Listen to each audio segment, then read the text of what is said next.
Hey everybody, welcome to the stream. It's time that we continue our journey in Pillars of Eternity 2 Deadfire with Klyka Klykason, the Red Mage, trying to bring justice to the Deadfire archipelago. Now, is that gonna work? We don't know, but we'll try. So, hopefully it'll work. Maybe. Possibly. Hopefully.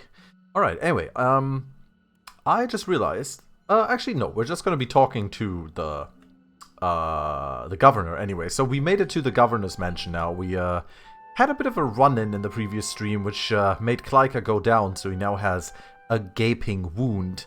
But outside of that, he's pretty alright. So we'll be seeing what we can do here with the governor. What's going on over here?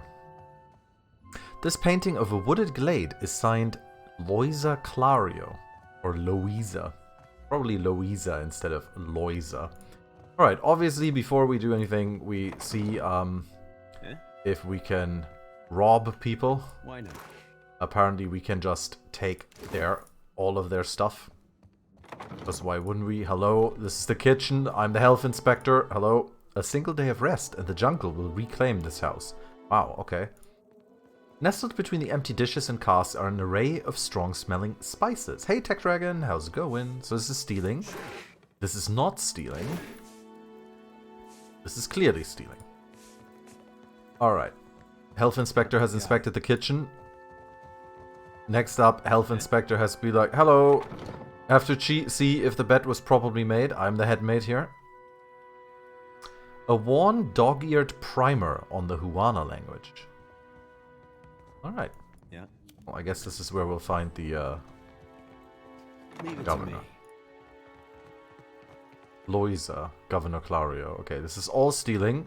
Oh good. Let's see who Louisa is.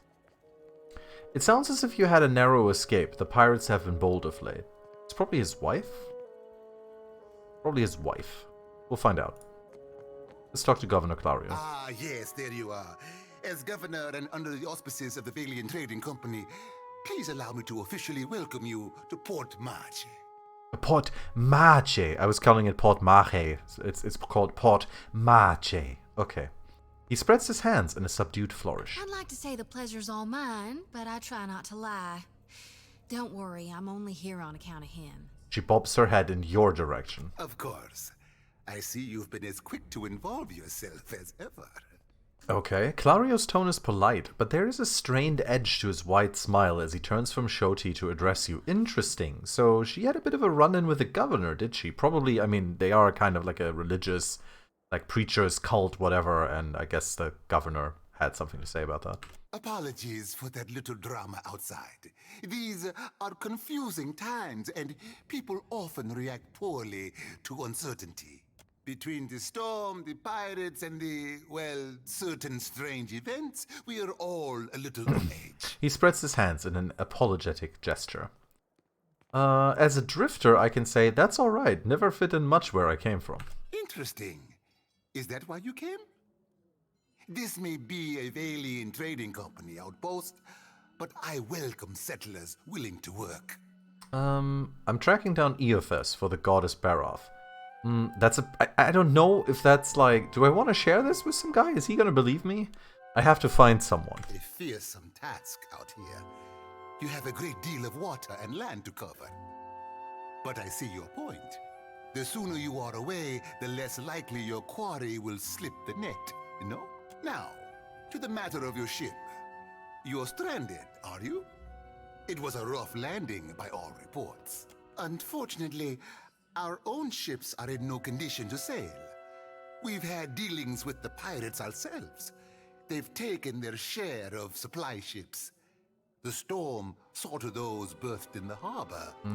All that said, I believe I may have a solution, provided you're willing to help me. Alright, here comes the tit for tat. I'm the Lord of Cape Nua. Couldn't I do you a favor? What could I do for you? I just got here.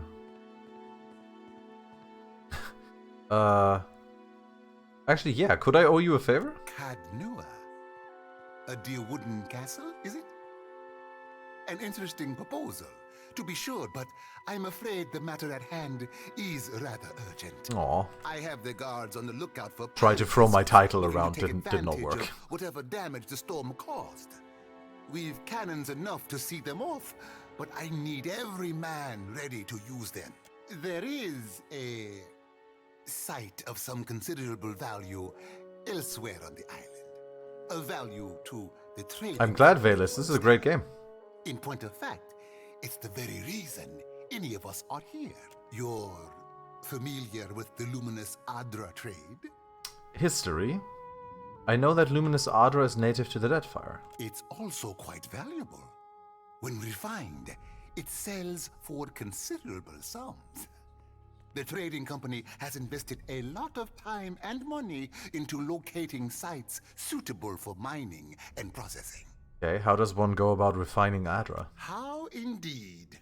That, I'm afraid, will remain a trade. Meanwhile, Cosmo is just like, I'm a shit on this man's shoes.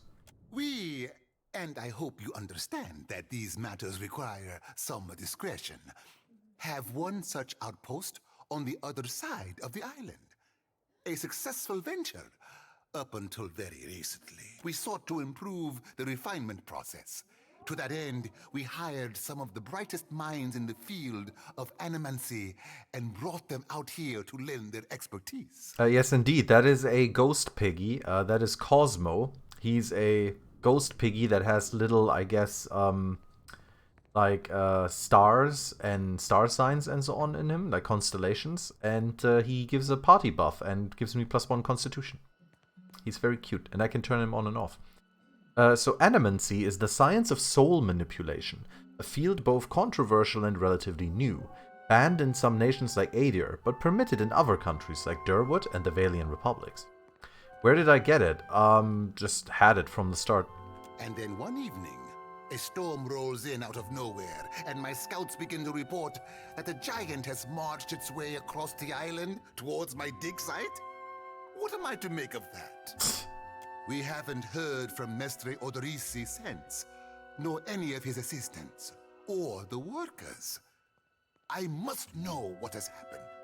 If Odorisi, if his work is lost, then everything that we have worked for is at risk. Alright, try to find out these people, okay. Which is where you come in. You need a ship, I need information. See to this for me, and I'll set half the town to work. We'll patch up your ship, and you'll be free to go on your way.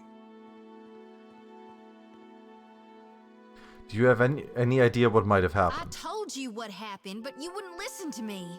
We could have prepared for this level of destruction. But what do I know? I'm just a priestess with prophetic dreams.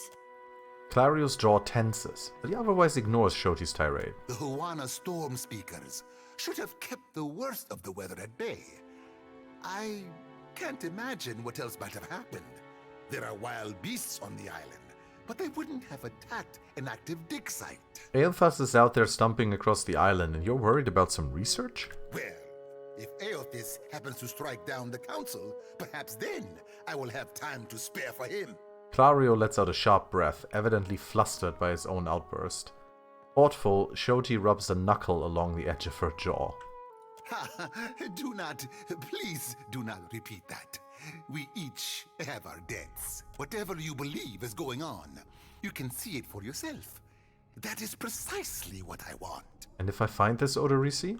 Why, take his report on the situation and remind him that he's under certain contractual obligations. And relay my deep relief at his good health, of course. Alright, I can do this. Glade, then we are agreed. I will assign men to keep watch over your ship. You will find the dig site on the eastern side of the island. I'll mark it on your map here. You'll do it for the Watcher, but not for me? I see how it is. With a discontented sound, she crosses her arms over her chest. Yes. Why wouldn't I want a pack of Dawn Stars crawling over my Adra mine in search of their lost deity? Dario darts a quick, sour look in Shoji's direction. One more thing. If you should Level up. recover Odorisi's notes, know that they would be of great value to me. Alright. Yep. Okay, we've got a level up again. Klyka. Alright. Dear Mr. Klyka. Arcana is nice. Let's make you better at mechanics. And then we're also gonna make you better at metaphysics. And now we get to choose.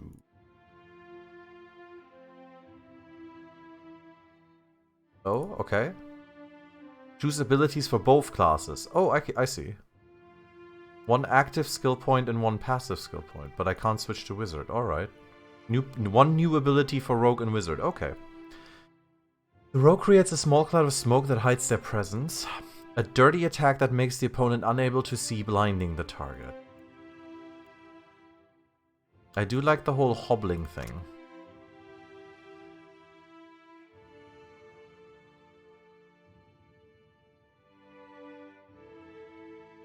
Hobbled. Dexterity -5.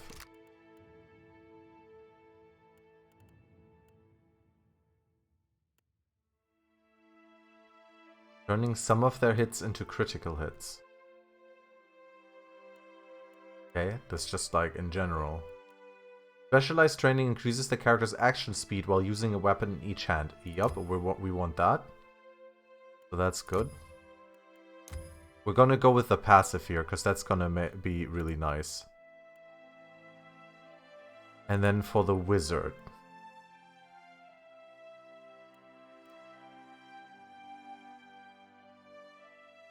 Weapon stuff. Oh, that's just there now. Okay. Equipped shields deflect. We don't have that. We don't want that. What we got? Curse of blackened sights. Blinding. A blind is nice. It's also nice. We have mirrored image. No, we have that through the grimoire. Okay. Creates a bizarre and perplexing visual strength, confusing enemies. Increasing the chance of landing critical hits. Ray of Fire. Infuses the caster with vitality, granting them fit and smart. +5 constitution, +5 intellect. Interesting. Creates a mystical shield, suffusing them with bonuses to burn, freeze, corrode, and shock armor rate. Rolling Flame we get from the grimoire.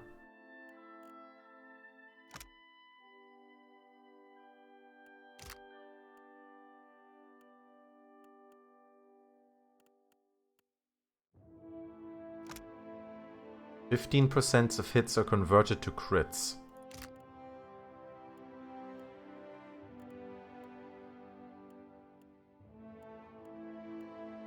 We're gonna do fleet feet, so we're like... Or maybe, are we? Creates a scorching stream of flame between the cast and the target. Yeah, we're gonna do that. Okay, that's kinda cool. Oh, and we get another weapon proficiency. Okay. Not sure which one I would take here, honestly. I don't know, honestly. Like, maybe a rod?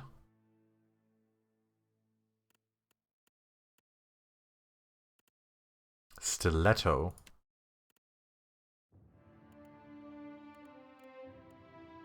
Spear. Saber. That's... Maybe let's go with the wands. 66 health. Alright. Next up is Ader. Ader is gonna get... we've been putting a lot of points into his athletics, so let's pump that. Keep pumping those athletics. Keep pumping that intimidation. And then he gets one ability.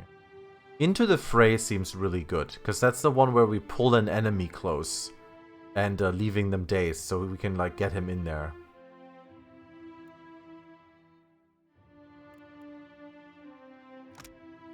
+20 all defenses against intellect affliction, perception, and constitution affliction. To be fair, that would be really good for a tank too.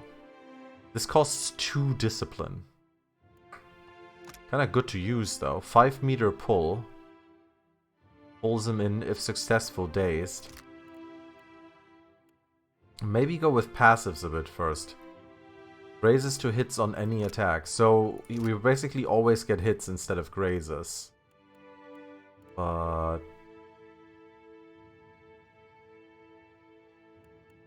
we're gonna go with the active skill. And we're gonna make him proficient with Warhammer too. Because we've been giving him... he has a Warhammer, so we can use that. Or we can make him proficient with larger shields. Taking careful position behind the large shield significantly reduces incoming ranged weapon damage as well as damage from attacks that target reflex. While active, you're unable to move. Yeah, let's give him Warhammer proficiency. Alright. And Shoti. Shoti is gonna get Alchemy and Religion. And she gets one ability.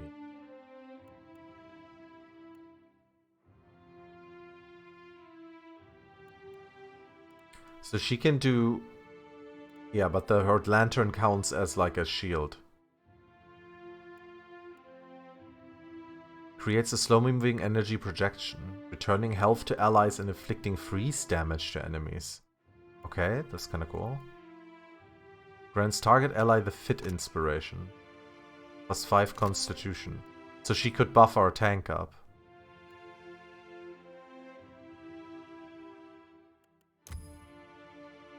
And she gets Withdrawal. Well, she already has Withdrawal. Let's give her that so she can buff our tank. And then let's see. Oh, right. Oh, she is proficient with crossbows already. Okay. Arbalests. So there's also a thing called Arbalests. Alright. We could make her like a healer with using pistol. That's kind of cool.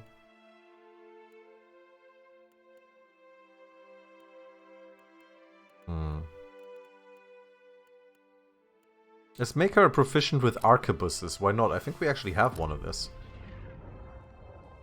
Alright, here we are. Cool, so the Lantern of Gone is not actually red anymore now that we've leveled up, but it's still, of course, very high up. Lighted Path still can't be done.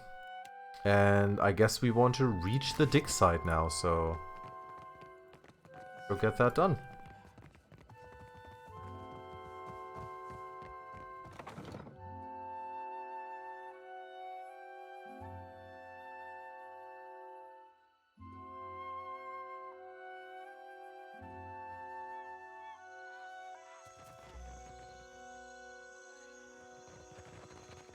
Sprint, sprint, sprint, sprint. Alright. We're gonna be leaving the town on foot.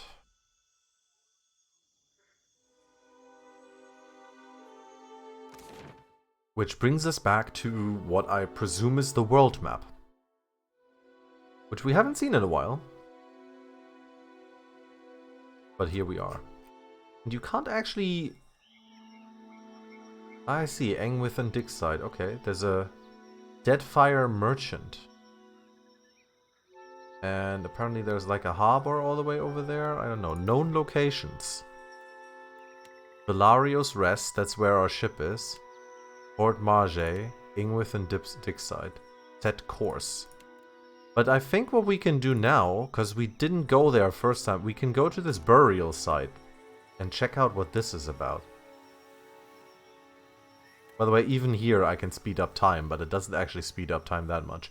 A tomb rises from the earth before you. Its stone exterior is well wrought and decorated with reliefs. Reliefs of Tangaloa and Nagati. Tangaloa is Barath, okay, which is the god of death. And Nagati is the goddess of water. It likely houses the body of someone important to a local Wana tribe. Search the location. You take some time to search the burial site and find a handful of common gemstones in a small leather pouch. Or peridot.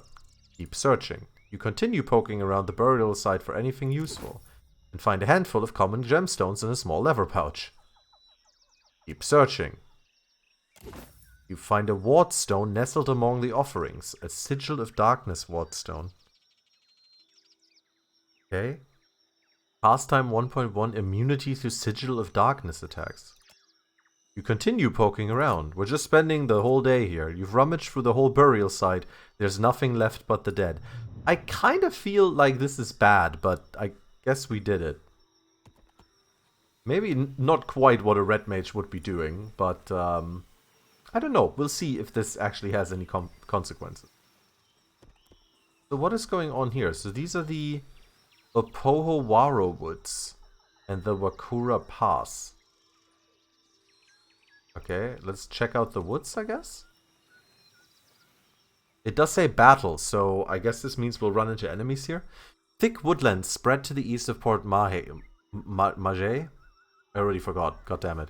Maje, slowing your travel. Birds flitter above you, and insects drone incessantly. The path eventually gives way to a game trail, then to no path at all. You find a curiously marked tree, the bark gauged away in a pattern.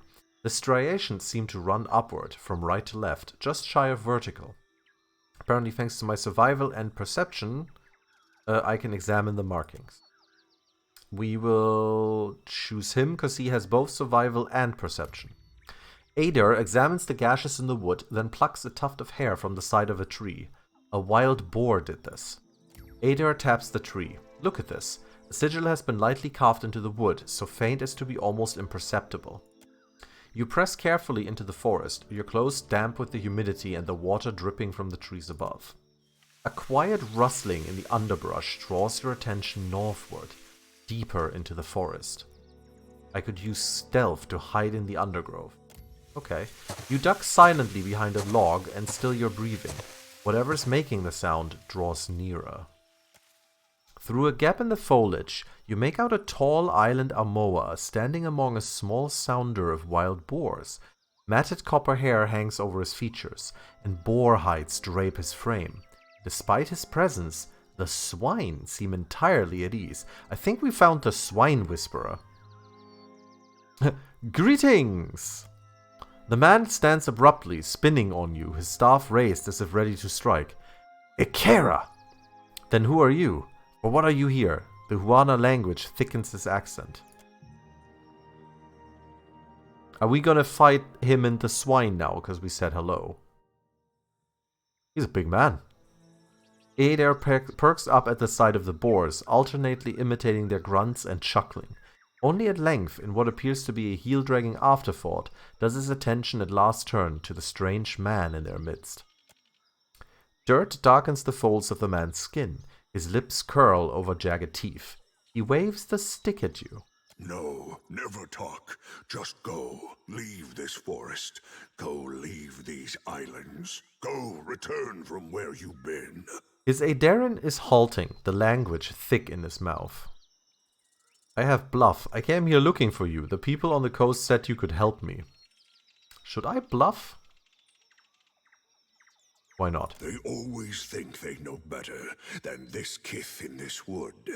Then when they need help, they always go ask me. The man snorts, a sound not unlike that of a hog. Choti flicks her sickle back and forth, agitated, because of skullduggery? You go. Speak quickly then. Your words disturb this place. So about those boars of yours. Is there anything you can do to help me on my journey? Then you think the Juan are here to serve you? Akara, they are not. I say always those who come to these islands, they want to take. Only ever to take. What are you doing out here with all of these boars? Learning. The boar teach much about survival if one listens, if one watches. So sing. So say those who know. Those who know? Who would that be? This question helps neither of us, I say. Religion. Well, it sounds like you're speaking of Galloway. Always you foreign sorts speak of your changing god. I say you know nothing of change, and less of the hunt. So about those boars of yours. Could I get some pork? I'd like a boar of my own. Why do these boars matter so much to you? Then I need a reason. I say I do not. That is plenty reason. He rests a hand on one of the creature's heads, scratching it lightly behind the ear. The pig snorts and nuzzles the man's leg. Look, I just want to pass through this forest. No, your sort always want. This forest is not yours. This land is not yours. Go, leave. Survival or intimidate? I'm hunting a god. If I fail, your islands will not be spared his wrath. The man frowns, then pulls a leather-wrapped pouch from within his belongings. Hands shaking, he hands it to you. You have gained an item, Wise Teeth Necklace. Old Wisdom, +1 Intellect, +1 History, +1 Insight. Then go, take this. They protect you if you speak true. They tear out your throat if no. He dismisses you with a wave. Okay. Well, that's cool. Where is it? Oh, right here. Okay.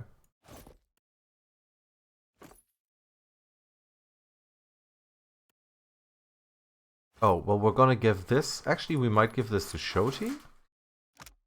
History and Insight? Well, no. Actually, no. We're gonna give this to our... Wait, what does he have? +1 Religion, +1 Stealth?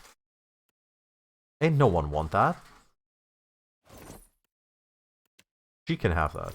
There we go. Think it suits me? Yeah, it's beautiful. Okay, can I just like walk past him? Hello, I'll walk past you now. Goodbye.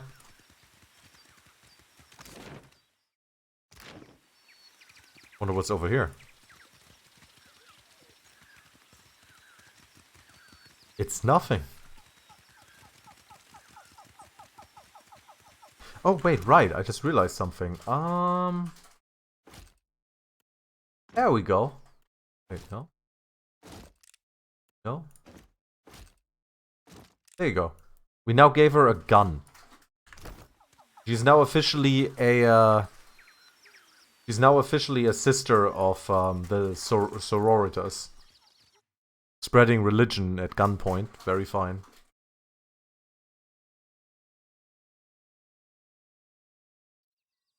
Old battleground. Okay, we could just walk through the forest. It's all good. We good. Old battleground. Isn't always easy to judge who fought or why, but what belongings the dead leave behind is a legacy that anyone can claim. There's a ship. Unaffiliated trade ships. The site of a recent battle spreads before you. The bodies of the routed force still lie where they fell, though most have been picked clean by scavenging beasts. Search. You take some time to explore the battlefield. You find nothing of value. You've wandered the length of the battlefield. There's nothing left of any value. How helpful. This was all I ever wanted and more.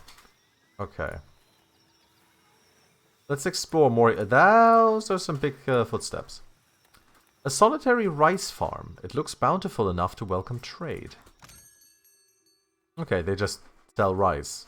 Which makes sense, because it's a rice farm. Apparently I get a big discount on items? Wonder why. Well. Anyway, let's follow the giant footsteps, shall we?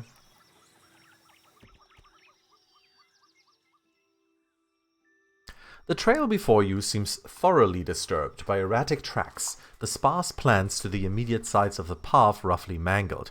A struggle may have occurred here. We search the area. A dry and ropey vine has been pulled taut across the path, and inexpertly covered in dirt. Beyond, a group of roped figures cringe and cower at a nearby river's bend. Each is frozen in place, ashen and grey, like statues crafted of soot. Apparently there is a trap. Well, let's try disarming it. Though the trap seems simple, you take care as you disarm it and collect its component parts. You have gained an item, Gross's Cloud Trap. Nice. Continue cautiously forward. Search for the Zoribs. Search for the Zoribs? You hear a series of quiet chirps and growls ahead and make out the movement of small forms through the undergrowth. Sneak closer to observe. You creep closer, parting the grass for a bit of you. God, we found the lizard men. We're in Lustria now. Shit. Someone call the dwarfs. Someone call the high elves. We need exterminatus. A handful of Zoribs hiss and snap at one another, shaking their spears in their scaled fists. They stand over the apparent source of their argument, a small pile of loot, likely stolen from other travelers. Scatter them with magic. That would be me.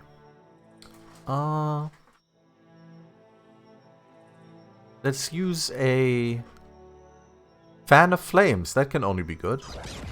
You chant quietly, gathering essence before hurling a blast of mystic power among the Zoribs. They belt out hissing cries as they flee from the sudden magical force. With the Zoribs gone, you're able to collect what they left behind. You discover a few coins, a tattered cloak, and an old stiletto. Well, I guess we got ourselves a cape. So, that's very fine.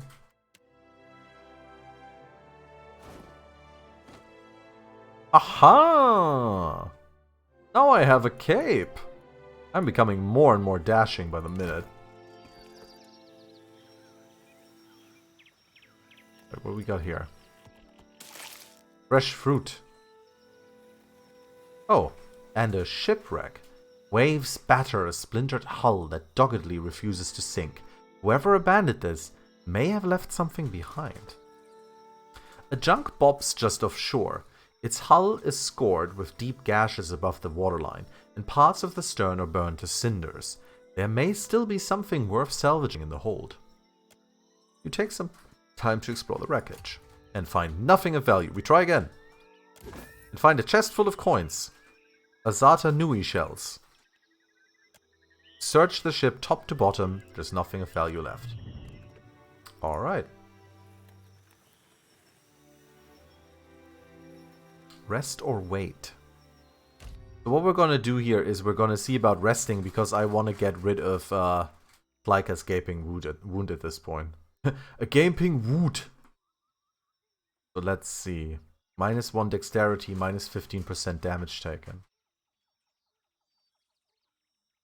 +1 might is always nice.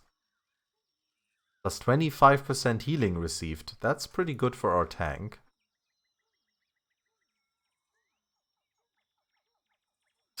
Ship crew morale. Let's go. Milk. +15% healing received. +2 dexterity. Silverfin. I love that you can just like kind of just drink this. Veggies give you perception. +2 constitution, -1 dexterity. I think we're just gonna give everyone fresh fruit. We have enough of those, so... Can I craft stuff?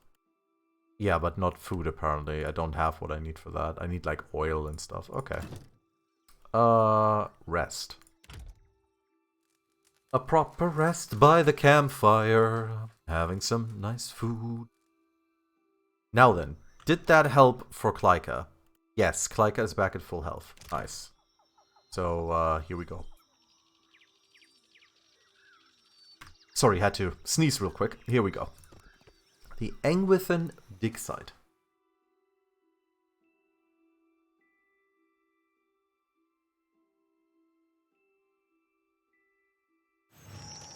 Good choice of game. Sataria, thank you very much. I've been massively enjoying this game. It's been very, very great so far.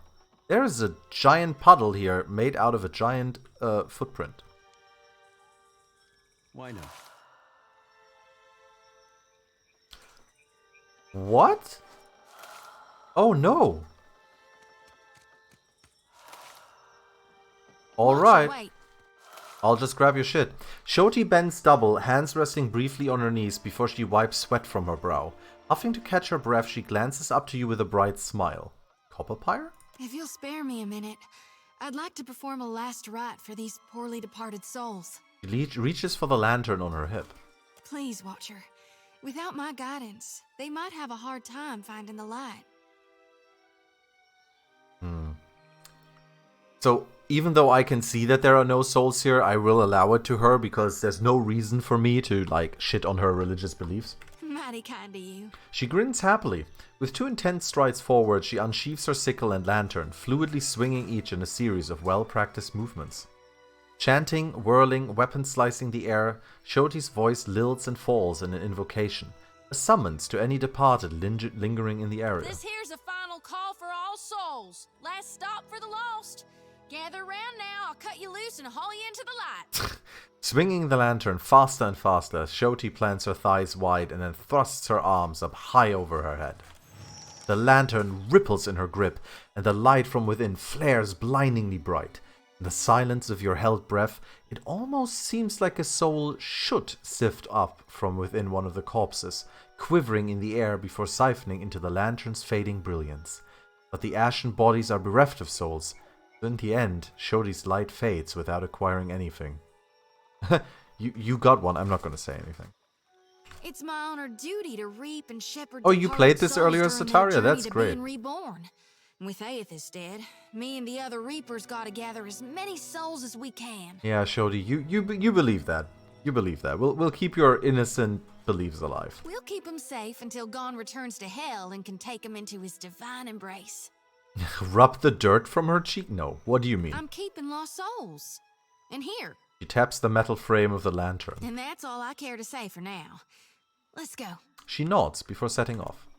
Interesting. So I guess this assists Shoti's effort to shepherd lost souls through the Deadfire. So yeah, Shoti was unable to harvest any souls from the ashen bodies at the Ingwithan dig site near Port Marie.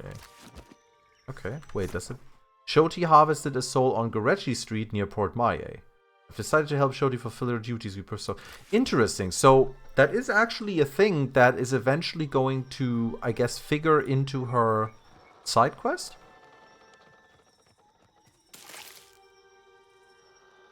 Choo choo, all about the soul train. I love how I'm just grabbing their money.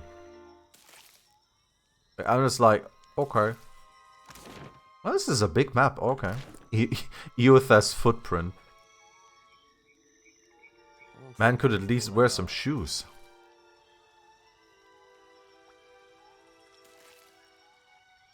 Leave it to me. What do we have here?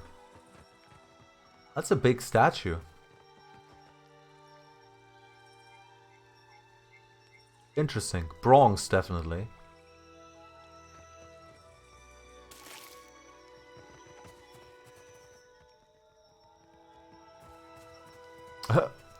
I have to click it at the top of the ladder. Okay. Oh, what do we have there? Real quiet now. Oh, little dragons. Worm. Or Wurm. This is literally just German. I'll refrain from backseat gaming. Thank you, Sataria. That's very nice of you. Like, I mean, you know me, and I know you would never do that. But like spoilers and backseat gaming and so on. Like, I'm always open for opinions or people, you know, giving like their idea of what might be good. But sure, you know, pure backseat gaming is kind of like, why don't you go play the game? Deserted cat. Oh no, who left a kitty here?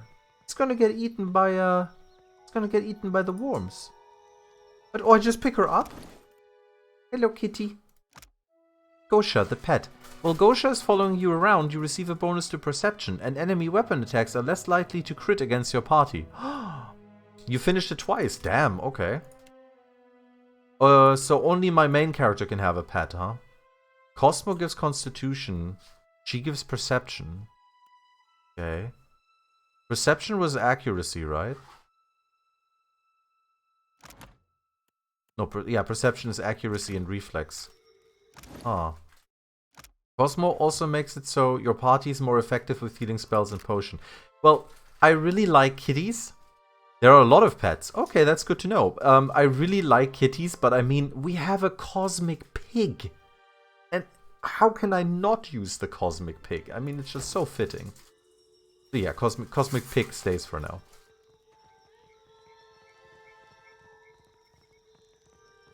Alright, let's see if we can...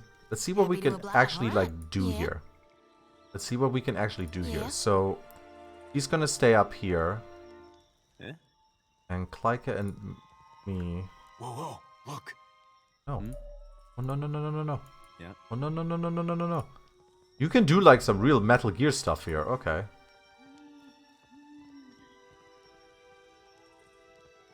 Sneak, sneak, sneak. Sneak.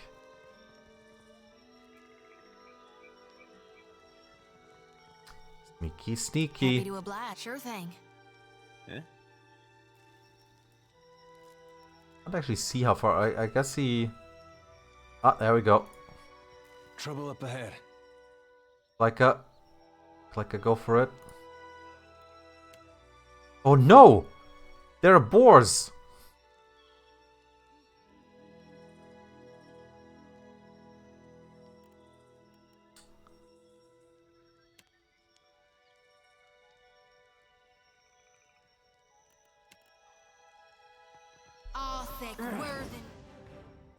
There we go.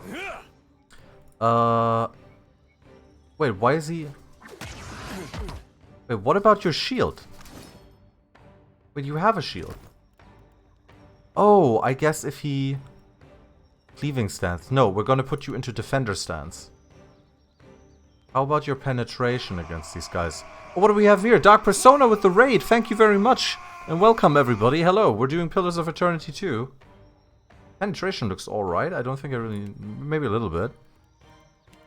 Klyka with the hits. 87% and stuff. I'm okay with that. Let's see if we can... Direct enemies granting a high... which is... No. No, actually, no. I don't want that. Do I have an AoE? I do. Oh, I have a nice AoE right here. Let's go.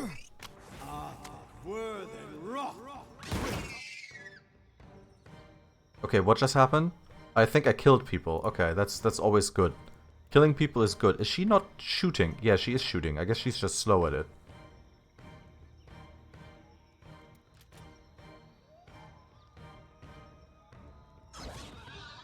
Wow. Wow, I just gipped them into pieces. No problem. That's awesome.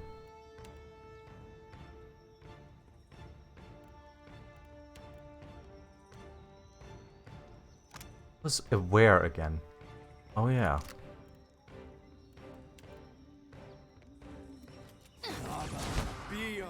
Nice.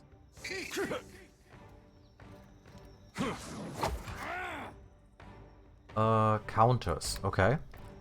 A counter is any ability or effect that removes or prevents another category of effects when applied. There are two types of counters, inspirations and keywords. Inspirations are grouped by attribute and automatically counter and remove or prevent the application of the corresponding group of afflictions. Oh, that's with the buff that we just got. What difficulty am I playing on? I'm playing on like the classic one. Like the one where it's like the standard difficulty that you should choose. Like the one in the middle. Wall of Flames. Characters on the effect of a flame shield with the fire keyword. Okay. Strong. Quick. Beneficial effects in rage. I see. Strong and quick. Okay. You are going to put a heal on Klyka. Klyka is going to use a mirror image. There we go.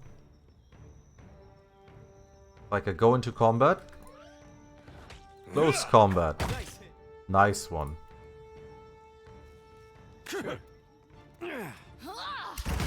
Nice, there we go. Well, this went pretty alright, actually. This is okay. She does take a long while to reload with the arquebus, huh?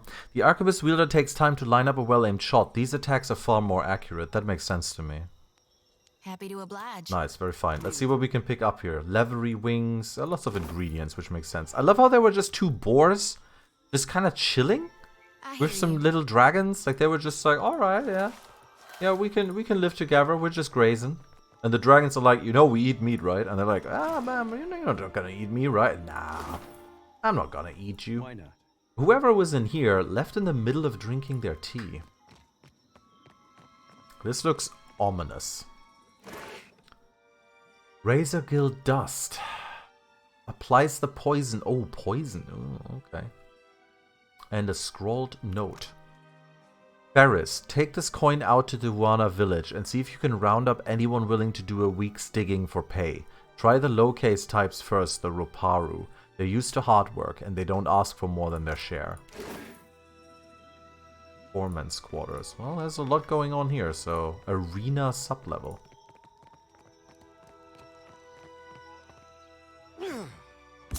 Destroy these barrels. Kill them. Kill them all.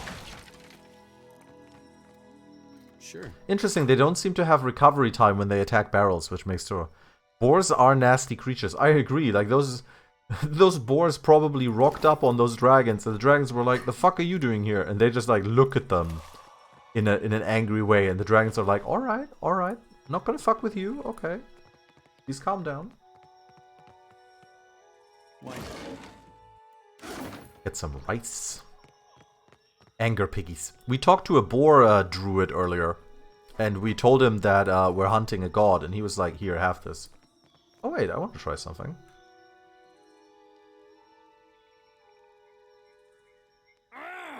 Can you shoot them from here? Yeah, Apparently sure thing. not.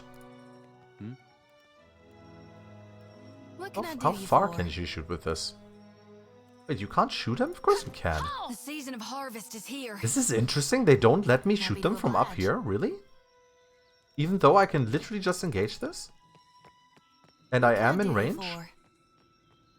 Is this so I can't do, like, What can I these do? kind of I hear you. tactics? Or...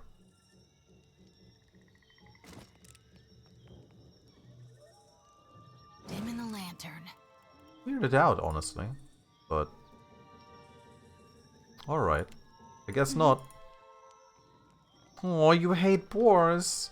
But they're piggy. They're just angry piggies.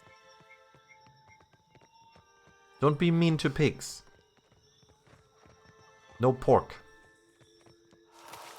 If you get mean to pigs, then the piggy orc comes in your sleeps. Yeah, they probably treat it like different. I don't think they want you to be able to do this. Oh, I have her. Happy to oblige. Uh-huh. Happy to oblige.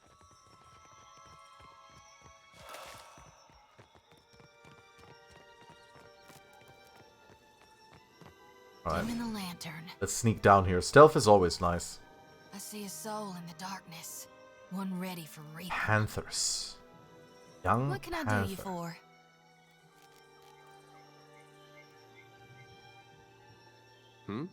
Hey, well, don't see why not. Wait, look there. I'm on it. Alright. Is he still in... he's still in defensive stance. Yeah, okay, that's good. You are gonna do a nice shot at the panther.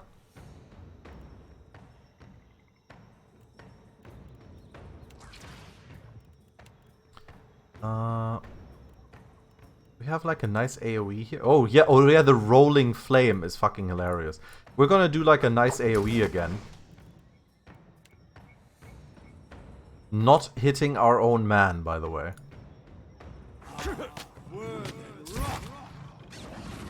There we go, very fine. Well, we better knock down some of these people. Let's give him a prayer for the body.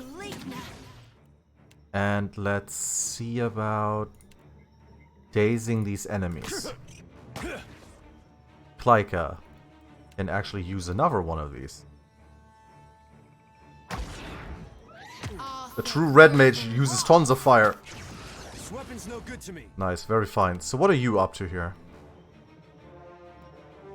So I'm currently defending a lot, which is nice, because we do want him to be defensive. Gonna tell him to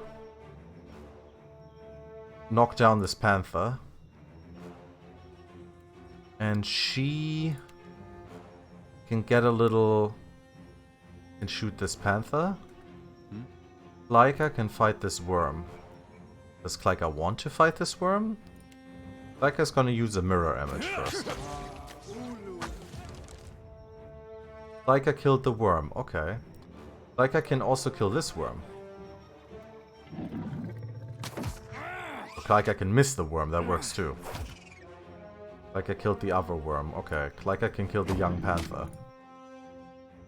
So if I put him into cleave, the fighter's kills with a melee weapon will trigger an instant full attack on a nearby enemy.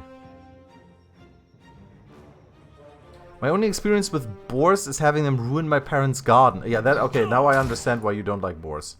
I can believe that. Alright, now to attack this panther. I can make the panther frightened. There we go, very fine. Now stab him, Klyka. Stab him to death. You can throw out a heal. Let's go. And honestly, I think you can engage in melee on this panther.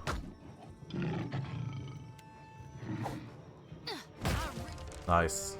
Get them all?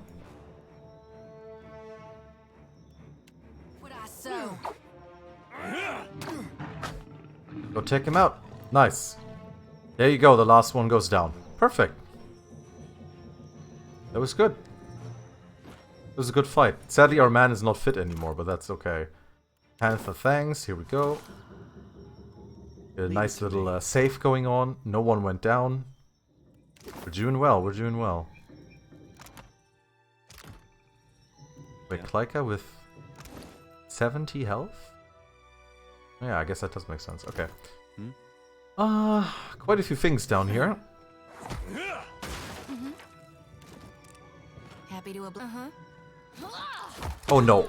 Oh no! F9 loads. I only just saw the tiny little flame symbol on that barrel. Only just saw the tiny little flame symbol on that barrel. Alright. That was great. That was planned. 100% planned. Don't you worry about a thing. Got it.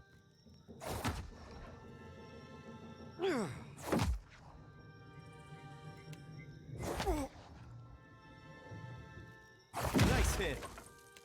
Damn, so that does actually cost him some decent health, but he does do a good bit more damage. Yeah, poor Ader. Barrel, no! Why would you do this to me, Battle?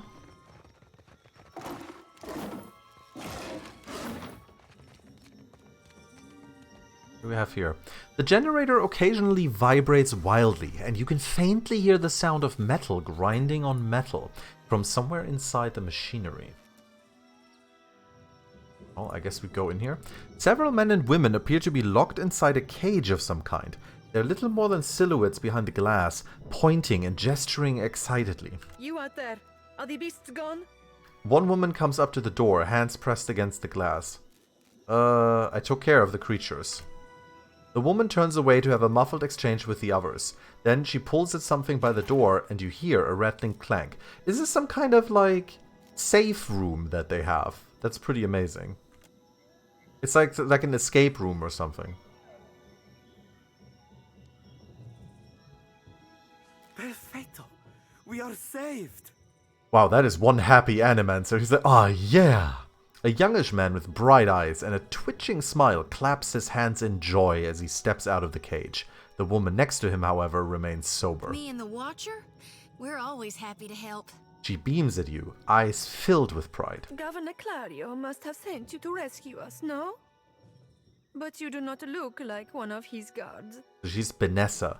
She rises onto the balls of her feet and peers behind you as if searching for someone else. She looks to be only midway into her 30s, though the serious set of her mouth makes her seem older.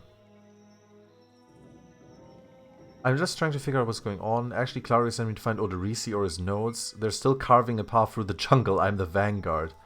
I'm looking for a friend. Tall, glowing, made of Adra. Maybe you've seen him. Well, actually, Claudio sent me to find Odorisi or his nodes. An older woman hawks an impressive gob of phlegm onto the ground and kicks a clump of dirt over it. I told you the governor does not care about us. This is all about profit. For him, the rest of the Valiant. Caloste! He silences the others with a sharp look, turns back to you with a resigned breath. You are here. And that is what matters. What are you all doing? Hiding, of course. The corners of his mouth spasm. The cranky old woman next to him sighs and lays a comforting hand on his arm. We were taking measurements of the luminous Adra when something strange began happening. Fascinating. The pillar started to dim, the ground shook, and our instruments showed unusual variations. That's when those of us with a grain of sense got into the cage. She glares at the excitable young man, but he doesn't seem to notice. The cage? Something we made to protect ourselves from surges in the luminous Adra. Those have not been a problem, but I am grateful today for unnecessary precautions. What happened then? The Colossus. Some kind of construct made from luminous Adra. It passed through the arena toward the pillar. Vanessa closes her eyes. Moments later, the pillar went dark, and all of our colleagues outside the cage froze. Like they turned to ash. She goes quiet, her hands... Her hands? Hans, what are you doing? Her hands clasped in front of her. The young man leans forward, his eyes wide with a perverse kind of excitement. That is when the panthers and worms showed up. Started going through the tents. It was awful, but Engfirth... Vanessa shoots him a furious look, and he falls silent again. A confused and slightly injured expression crinkles his face. Some of our people are still missing in the ruins, including Oderisi, our lead researcher. It is possible he managed to hide. A furrowed brow, however, suggests otherwise. I'll help him however I can. Most of the ruins are that way, through the door next to the ramp. She points to a dark entrance in the eastern wall of the arena. If you are going below, you should take Engfirth with you. Do I have to? She turns and motions someone to the front of the group. Hey, he looks just like... Adair cuts himself off for reasons not yet apparent. His jaw hangs slack. A sharp-featured elf comes to the fore. As he meets your eyes, he gives you a knowing nod. He's earned a few new scars, but you recognize Alof Corficer all the same. He taps a finger to his lips, a sly smile working its way across them. Engfirth knows a great many spells. At first, he even cast fire to chase away the panthers. Until the flames nearly caught one of the tents. Oh? You're making a really great case for Engfirth. I'm like, oh? We then decided it would be better to preserve our remaining supplies, in case we ever got out. And when the supplies ran out? Scratches the bridge of her nose, looking concerned. The others look away and avoid further speculation. I do not expect the ruins will be any safer. Many of our people remained behind, which has surely attracted more wildlife. It would be prudent to take help, as long as Engfirth is willing to go. Also Matthew Mercer? Oh, okay. I would be happy to assist. Oh god, yeah, it's Matthew Mercer. Okay, it's Matthew Mercer putting on another voice. He holds your gaze with wide, expectant eyes. What else can you tell me about Engfirth? Your Engfirth isn't an animancer. He's a wizard named Elof. I don't know who this is. I'll gladly accept his help. He gives you a quick smile. Be careful, I'm Miko. She gives Elof's hand a quick squeeze before backing away. I shall try. Elof nods at her before leading you a short distance away. Thank you for your discretion. I'm certain you have many questions, but I fear they must wait until we're off this island. He casts a regretful glance back at Vanessa and the Animancers. Very well, we'll talk later. Indeed. Okay, he can be a wizard, a battle mage, or a spellblade, but we already are a spellblade. So I think we kind of want to take him as a pure wizard. He levels up. How may I help? He leveled up and I apparently can't choose his skills. But he is leveled up. He has Alof's Grimoire, Alof's Leather Armor, Scroll of Fan Flames, E-Breaker Scepter, Frighten Kith targets on critical hit. When the dust settled in sun and shadow, Alof looked upon the remains of Theos Ex Arconon, his former master. He saw where the Grandmaster had gone wrong and what would be required to undo the harm Theos had wrought. Oh, interesting. So he was like working for the bad guy? With a flick of his wrist, he burned Theos' robe, headdress, and every other symbol of the man's power. Never again, he vowed, should Kith live in fear and blind obedience to an authority they did not understand. Armed with the knowledge and courage he had gained on his journeys with the Watcher, he set out on the long and lonely task of dismantling the Leaden Key, To that end, he crafted this iron scepter with which he would combat the agents of ignorance and fear. And he also has a rapier, which is quite funny. It's not a special rapier, though. Is it? No, it's the exact same rapier that I have. It's the exact same rapier. Okay. I don't know. Is there anything that I could, like, equip him with? Armor? Clothing? Clothing. Makes him kind of dashing.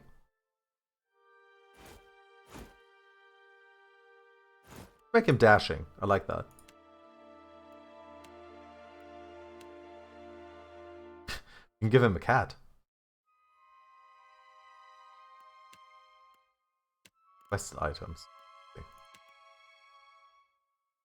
Alright. What kind of spells does he have? Let's take a quick look here. See. Regular expert reputations? No. Reputations? What is this? The reputation UI. I haven't even seen this. The watcher's reputations and dispositions are displayed on the reputation wheel. A companion's reputation wheel displays their reputations with other party members and any biases they might have. Children of the Dawn Stars, 5. Fort Maye, 3. Disposition benevolent. I'm pretty benevolent, apparently.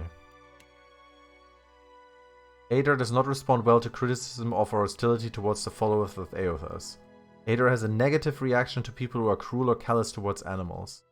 Ader distrusts the leaden key and those who make excuses for it.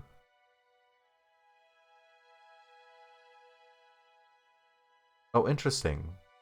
So this is what this is all about. Okay, this is what, like, it's about when it shows, like, hey, I like this or I don't like this. Joti appreciates jokes and levity. Joti takes a dim view of people who employ underhanded and deceptive tactics to get their way. Because I was bluffing. Ah, okay, okay. Alright, anyway, I wanted to see what kind of spells he has, so...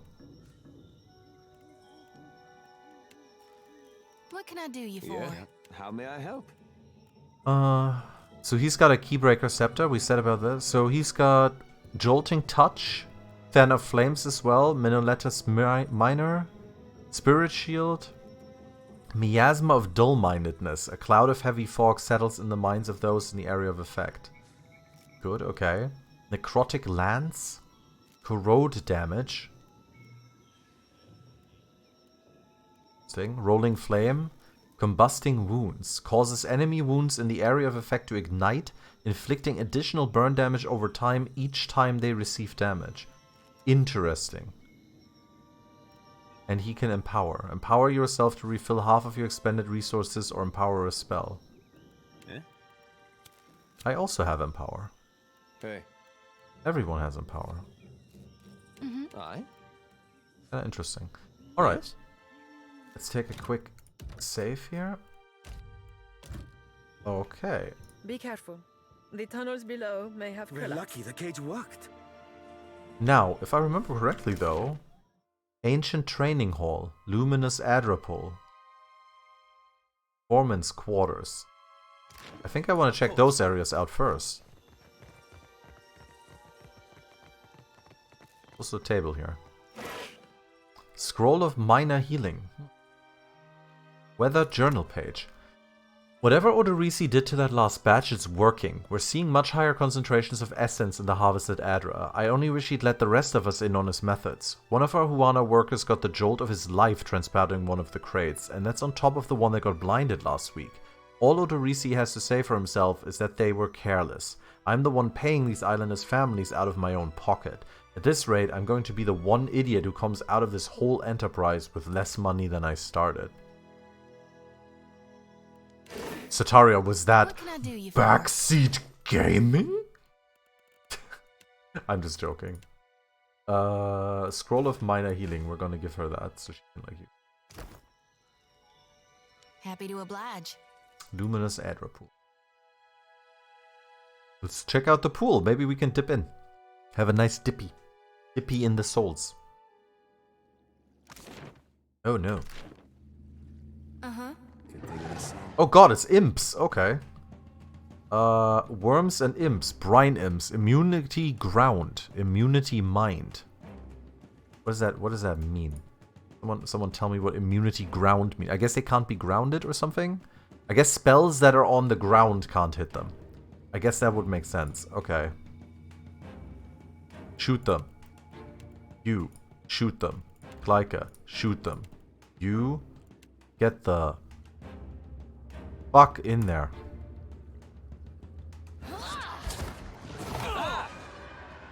Missed. Alright, then you also give yourself Disciplined Barrage. You are gonna... Where is it? Huh? Which one was it? Holy Power? No, which one was it? Am I stupid right now? Oh, there we go. Prayer for the body. Here we go. Okay, do that. And do you have like a nice AoE? Perception? Alright, and then we're gonna dull these men.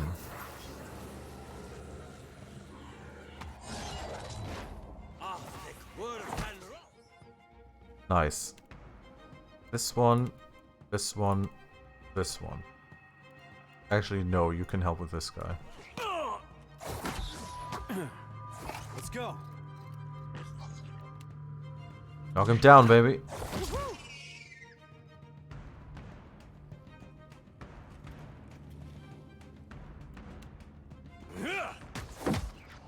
The immunity means their mom can't ground them. Exactly. That's how I see it too. Oh, he just teleported. Did you see that? But we still killed him.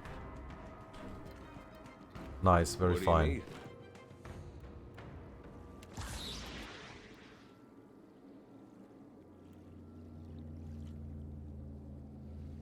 Oh, okay. He takes less damage for each that he engages. That's actually really good. Sure. Of course. It is very dark in here. Let's change that.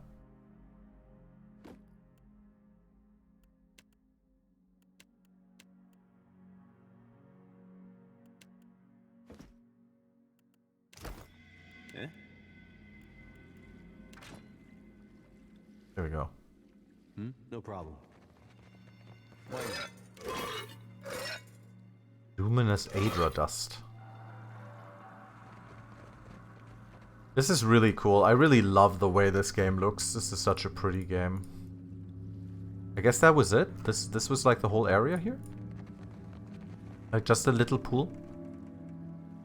Nothing going on here? Nothing over here? Nope, just a little pool.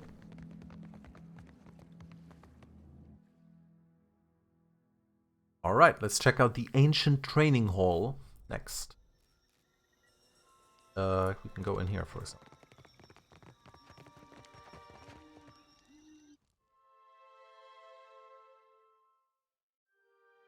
Could be a fight. Alright. A Skeletal Warrior. Well, you're switching to your Warhammer now. Smart. Good thing I saw. Trap detected. Oh.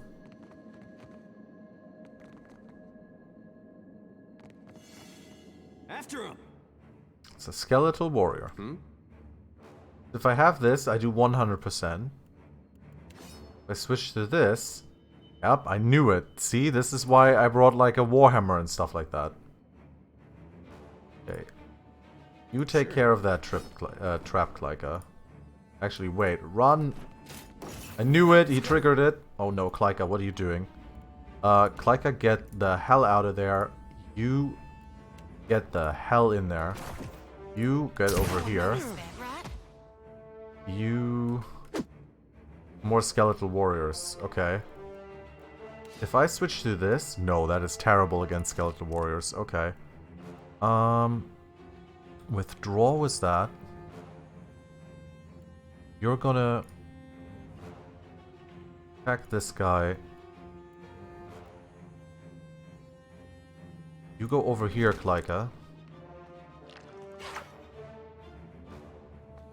Okay,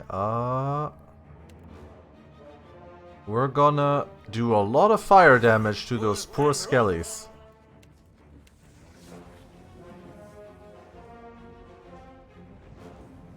There you go. Have a good night. Alright, Sataria. Have a good one. Better than that. Roll in. Wait, that didn't hit anybody? That did not hit anyone? How did that not hit anybody? I don't understand how that didn't hit anybody.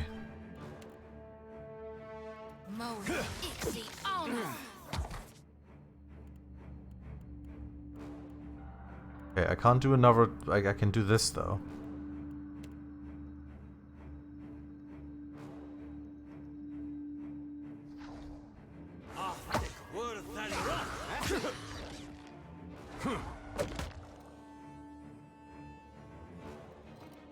Go in there, Klyka. Immune. Immune? How are you immune? I have like... I should be doing 100% to you. How the hell are you immune? Fuck you, buddy.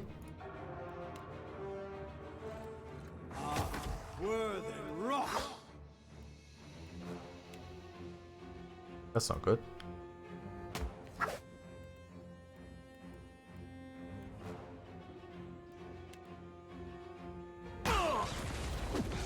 Let's go. I do love how this stone is just gonna keep rolling. Did Klyka just drop? Seriously? Are these guys just immune against immunity to poison? Immunity poisoned warrior style. I don't get it. Why are these guys immune against regular attacks? I'm a little weirded out. Okay, sorry, I'm gonna reload this real quick. Which is save scumming of the highest caliber, but I'm just very weirded out by this. Seriously, they're like immune to immune, basically, yeah. Agreed. Good thing I saw him first.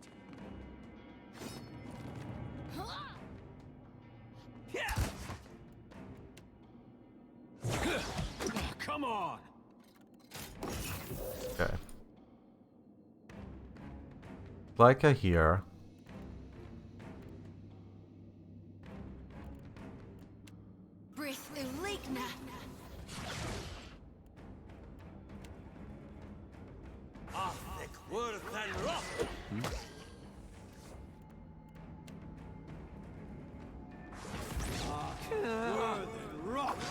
Oh no, am I gonna hit myself? Nope, we good. We alright.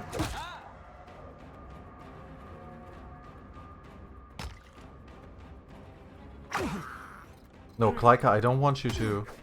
The disengage with the immediate attack. Okay. There we go. You knock this guy down. There we go, perfect. Yeah. Klyka can do some extra damage. What can I do you for?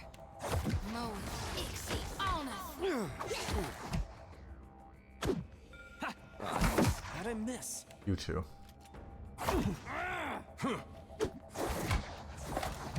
Oh, this guy is not having it, huh? Knock him down again. There we go. I can't remember having any problem with any immunities when I went through here, though I had a really different kind of char. Oh yeah, my char was built specifically to pass most immunities. Alright. Sounds alright. I figured there would be some min-maxing involved. But no, I don't know what was going on there. It didn't make a lot of sense to me. It just literally went like immune to, I guess, I don't know, immune to physical? The training dummy's blade is heavily notched from repeated strikes and on hapless trainees. Is it like, let's look at the rapier. Rapier one-handed, penetration 7. Accuracy versus deflection. I guess piercing I guess skeletons are immune against piercing damage. That might make sense. That might make sense. So, but that's why I'm a mage, right? The statue bears elaborate detail, from the buckles of the warrior's greaves to his curly locks. Sure. A mace. Large shield. Gauntlets of accuracy. Okay. The gauntlets of accuracy. We can put them on our lad here and be a bit more accurate. Alright. Very fine. Now the large shield... Wait, he has a large shield equipped already. Oh, right. Yeah, we did buy that for him at some point, didn't we? Yeah. What do you need? Common thing you want to do is crushing... Yeah, crushing damage. I know, that's why I switched him to his Warhammer. What do you need?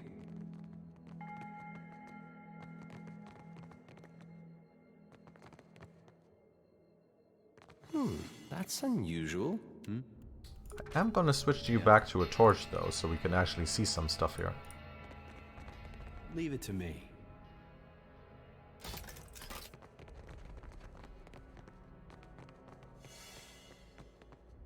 Detecting traps. Oh no! Ugh. That kind of sucks that you can, like, detect the trap while you're walking like that. Like, I guess I have to go bit by bit or something. I can see the trap. Oh, interesting. I can actually see the traps. Okay. Like, you just need to detect them proper. Okay. But you can see them already. Okay. Kind of feels like there wasn't a lot in here. Just some skeletal warriors and a chest. But that's good. Sell all of the loot. Oh, I will. I mean, we already have a pretty decent amount of money, so... Pretty good. Pretty good. Just having a quick drink. Okay. If I see this correctly... we probably can't enter the footprint. I'm just gonna go with that. So, the foreman's quarters it is. Wonder, does a torch count as... Does a torch have damage? It does. Also plus 25% damage as burn. Works against skeletons, I guess. Crushing burn damage. Just set him on fire. It's all good. No problem.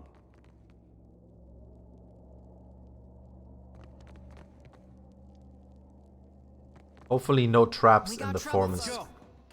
Oh no, it's a cave beetle. Whatever shall I do?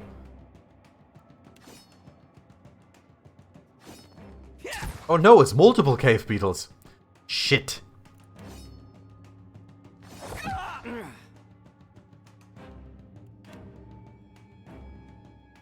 After him.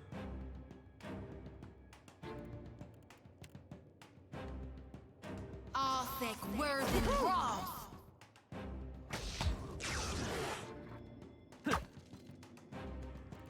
Fine, I'm gonna fight you in melee.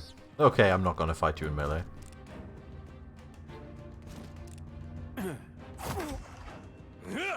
Better than that.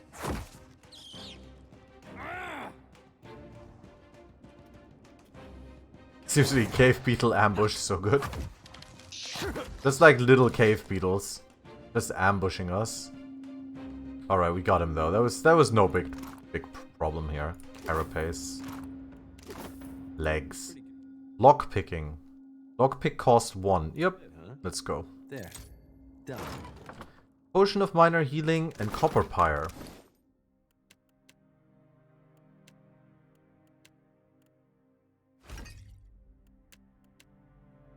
One for you. And one for you.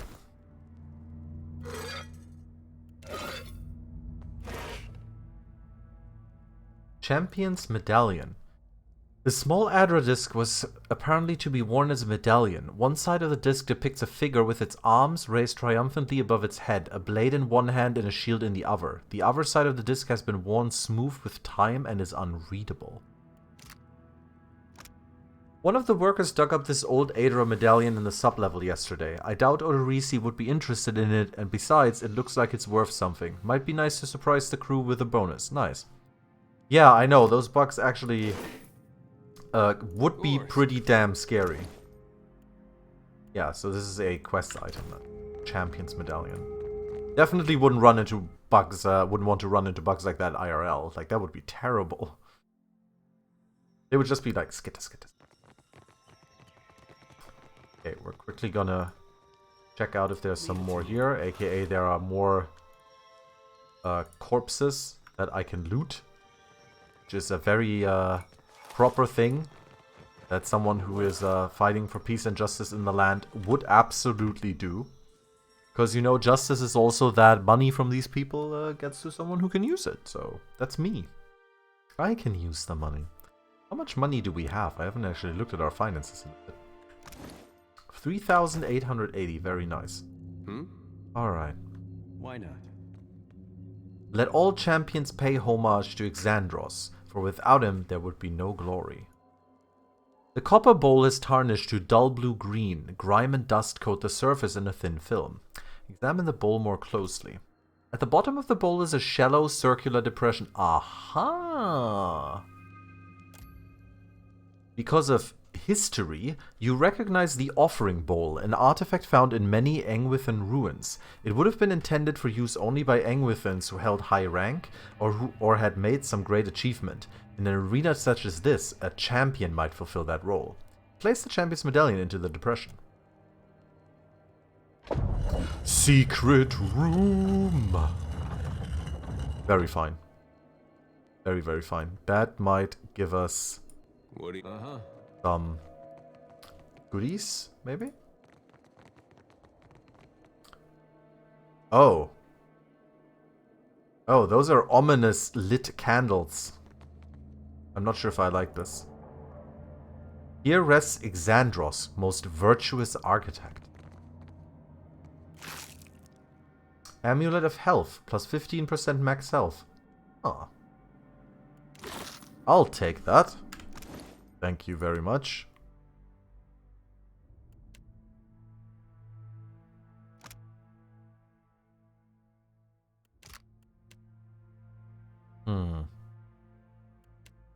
We could give this to our very low health mage, but I think I'll give this to our mage.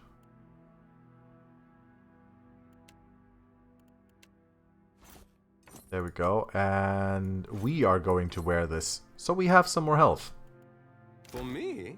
Stay alive a little bit, because, you know, sometimes we'll be in close combat and so on. Alright. That was helpful. Let's check out the actual temple here, shall we? Sure. Poor fools. They were unprepared for this.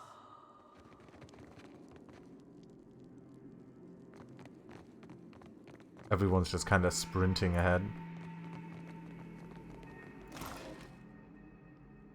Pry bar. Effective for prying open certain types of containers, but not especially useful on doors due to the uneven and narrow distribution of its leverage. Okay, interesting.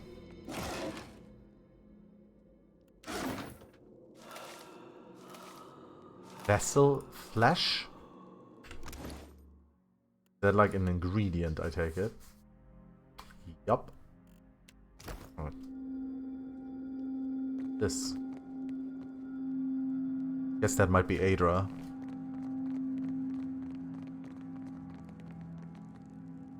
You know, is it just me or do these statues look like they're gonna start moving at some point? Might just be me though. Yeah. Got it. I see trouble. Let's go. Will-o-wisp. Weakness perception afflictions. Immunity against everything else. Interesting.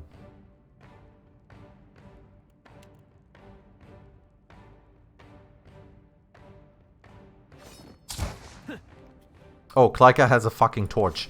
Nope. After him. What's this? A sporling. Resistant intellect afflictions. Dominating spores.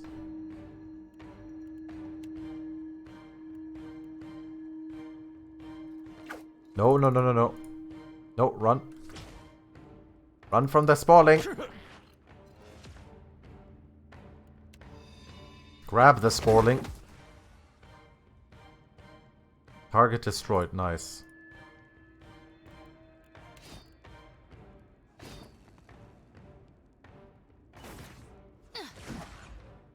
Okay, now you can switch back to this. There you go. Klyka, though. Get that ray going, Klyka.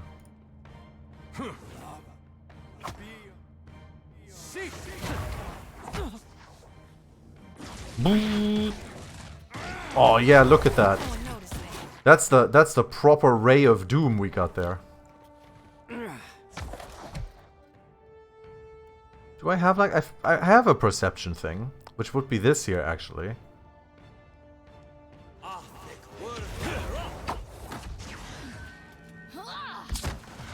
Nice.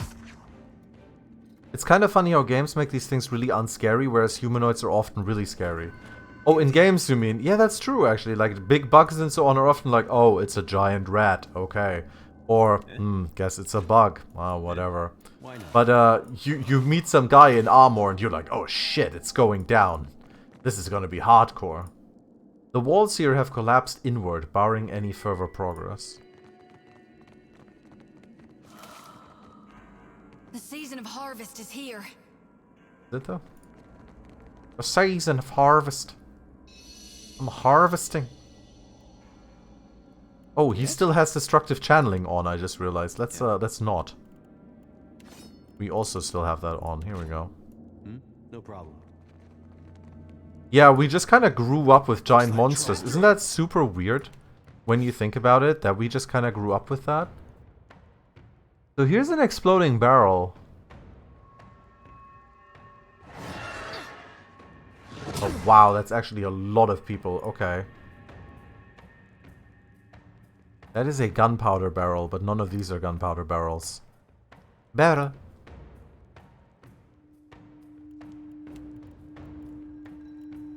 Wait, are these guys immunity ground? Immunity mind.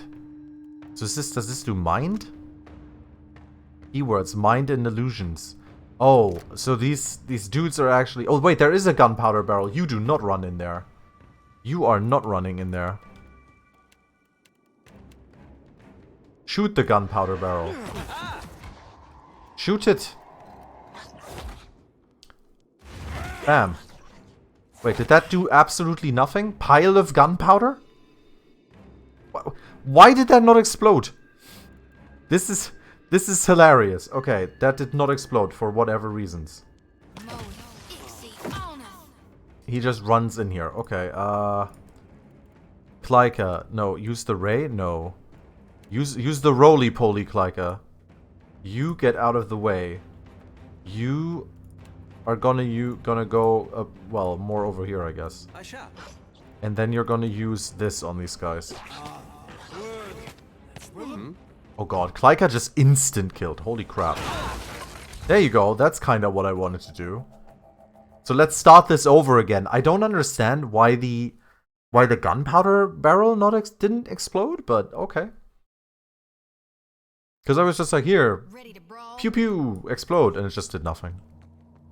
Well, I don't have arrows. I have an arquebus, and I'm shooting like magic at them, and every single one so far has exploded, and then this one was just like, nah, buddy, that's all right. I got it.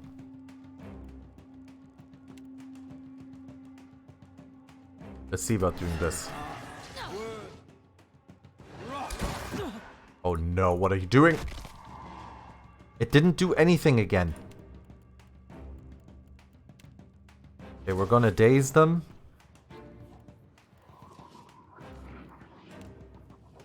Then you're gonna get close. And you're gonna use this. And Klyka is going to use this.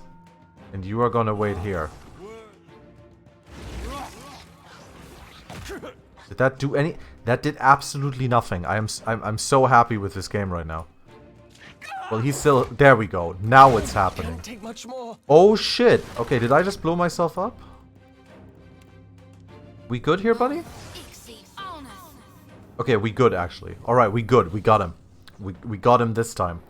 Okay, I feel like maybe gunpowder barrels only blow up when like that when you're not in combat. Oh, look, I can actually make, like, potions and stuff. Okay. Potion of deftness.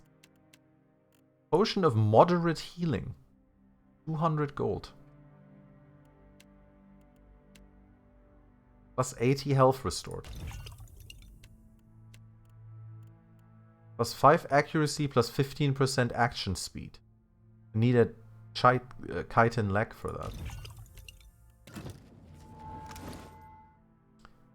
Let's see. stun bombs. I keep forgetting about those. Dude, you do not need drugs. Don't take drugs, buddy.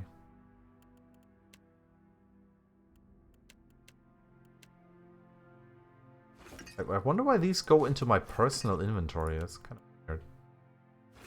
Alright, potion of healing. Here we go.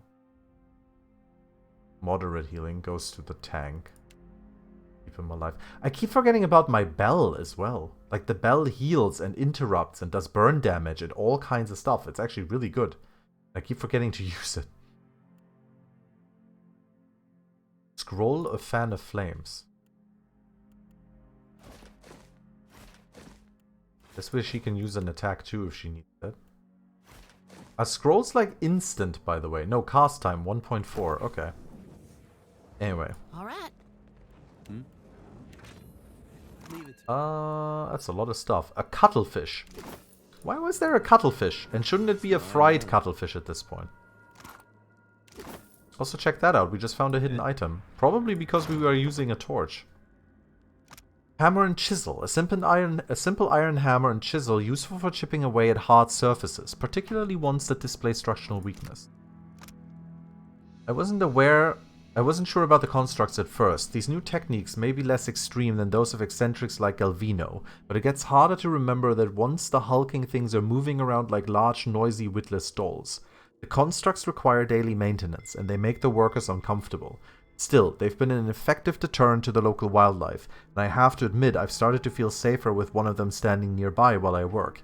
Odorisi despises the things and avoids them if possible. That alone is a considerable benefit. Why not? I have found scoria in the rubble. Got it. That sound. A weapons rack. A club. Of all of the things I have, I find a club. No sweat. Oh, mechanic... Wait, mechanic skill too low? Oh, difficulty 4. Okay. Like something that I have that might increase my mechanics? Maybe drugs could help? I don't think so. Healing and support. Scroll of miraculous healing. Scroll of prayer of the body. Yeah, sure. Scrolls seem to be quite helpful. Meanwhile, as Klyka's trying to murder all the things, Dee Dee's playing around with your new House Flipper DLC. That's great, Dee Dee. I hope you enjoy it. Have fun.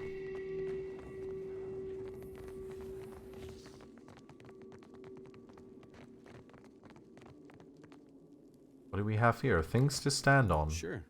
These ornate bronze fixtures appear to be braziers. Soot lines the interior of their metallic petals, and you spy fresh coal beneath a filigreed grating. Someone lit these recently. Had you the means, you might do the same. Well, I'm gonna use lit in tinder, I guess? Nothing happens for a moment, and then the brazier ignites in a sudden rush of flame. You have lost an item, flint and tinder. I mean, I probably could have just used my torch, but... You've scarcely touched the flame to the brazier's surface when it catches with a hollow roar. The flame jets downwards, moving into a narrow channel connecting both braziers. Okay, we just set a whole room on fire. Well, after you. Seriously, like, please, have a seat.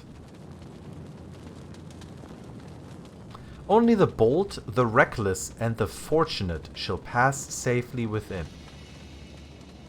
I see. I guess I have to find out what bold, reckless, and fortunate means with these symbols?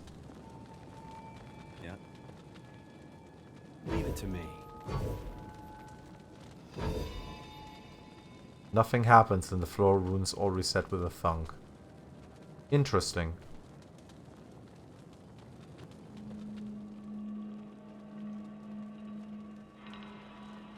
Why am I alone? Come with me. I may be the red mage, but still.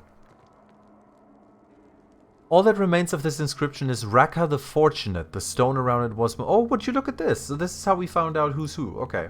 Or what is what, rather. Why not? Part of the statue near the legs has been forcibly removed. Praise to bold-hearted Avarix, master of the blade. So, we've got the kind of lily-looking one. The one like that kind of looks like a man raising his arms while humping another man in the back. In memory of Sama, beloved sister, I gift the statue. Okay, so I have 2 of them. But I don't know the third. And I haven't seen a shield lying around anywhere. There was another enemy up here that we can take care of real quick, maybe. Good thing I saw him first. Good thing I saw him first. That's it. Let's go. Yeah. Nice. How do you have damn? Because you still have this on. Damn you. Yeah. Sure. Sure. Yeah. I do love how you actually want to have a torch equipped so you can properly see. It's really cool. Proper dungeon crawling, like proper spelunking right here. Leave it to me. Vessel bone. Blood moss. The season of harvest. Oh snap, what do we have here? Rusted copper constructs. Armor 5, immune to fire. Armor 7, fire 10. Does that mean fire resistance 10? I believe so. Sword 7, club 2. Okay. Well, you do have your whole sword thing going on, so... sorry, you are not using a sword right now, so that is pretty nice. Alright, let's see what we can do here. They're probably immune to will, too, are they? They don't seem to be. Here. 4 against piercing damage, actually, this guy, but that's okay.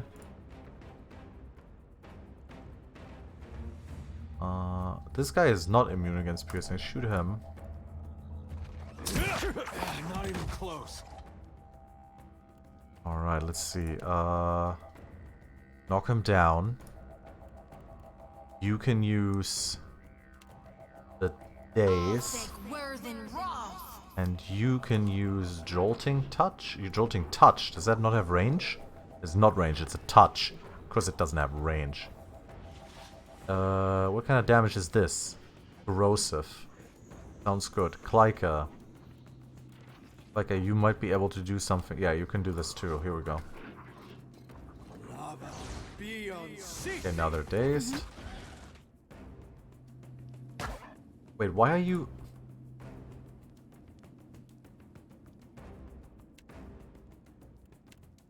Knock this guy down. There we go. Why did you not use your skill, Klyka? There we are. Perfect. Damn, missed. Yeah. Let's go.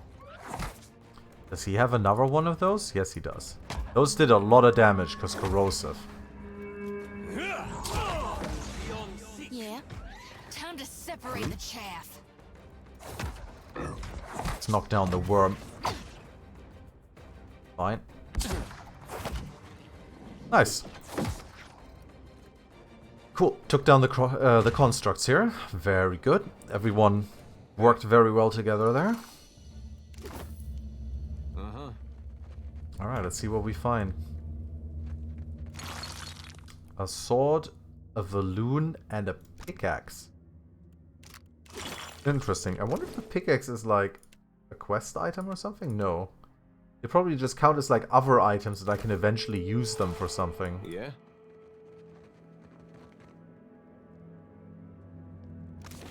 Doesn't continue much here, so...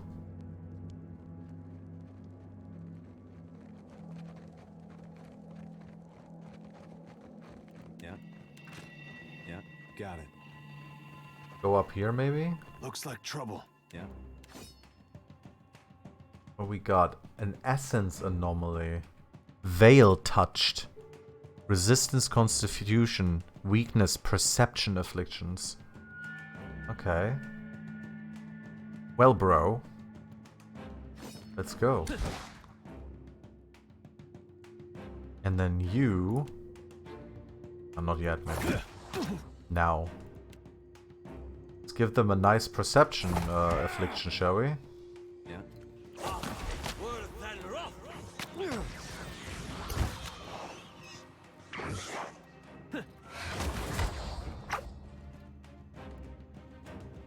Gain penetration? No, penetration is alright.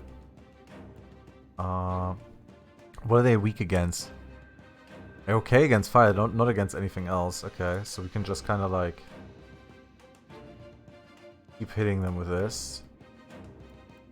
And... hit him with this. Klyka, attack this man.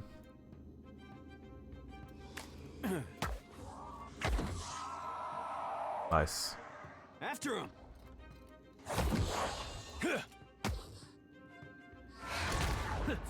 That's it. All right.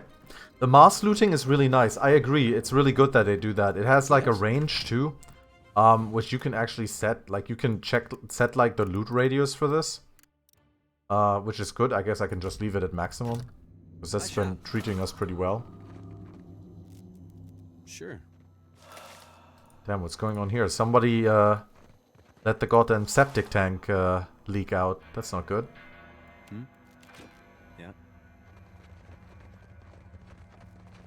Alright, this just kind of keeps going further down. Before we explore over there, I want to solve that puzzle down there and get into that room. Good thing I saw him. Good thing I saw him first. Always going for Klyka, so mean. What do you need?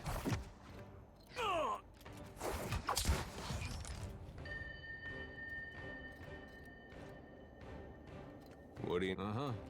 What do you need? Alright, lots to look at here. Doro the Reckless defeated 7 beasts barehanded. Aha! So this is the shield we were looking for. It's kind of like the towers. Okay. Animancer's Hat. Aquamarine. Journal entry. The big journal entry.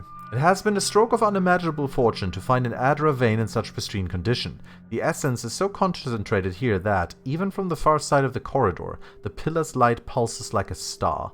At times I almost feel as if I can sense it, like the warmth of sunlight upon the skin.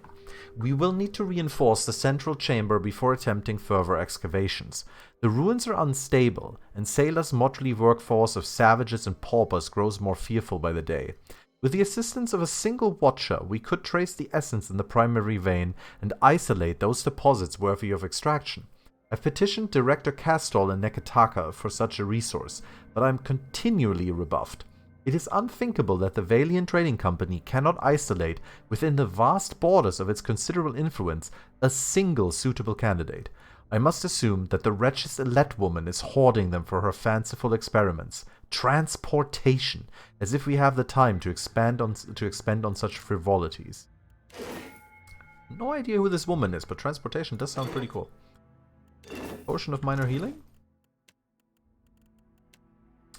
Potion of minor healing. What's this? Potion of deftness. Oh yeah. Let's take this. I like being faster. Of course.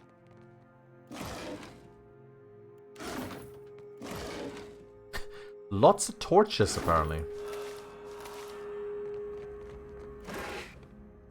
Scroll of minor healing and scoria. All done here? All done here. Okay, so towers and then the other two.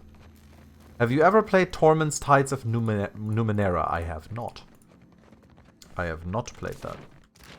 I have heard average things about it. I heard that it starts out pretty alright and then kinda like doesn't really amount to anything.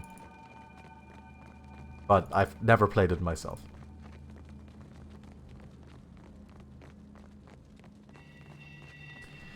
Right, let's see. We've got the towers. We got the 2 people having a nice time. And we got the kinda like a lily thing. Oh yeah, here we go. No problem.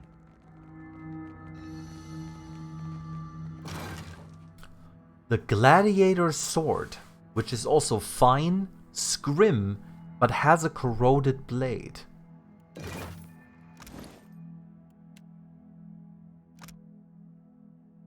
Enchant. I can enchant it? Oh, interesting. Unique. Sharpened blade. Removes corroded blade. Gives +1.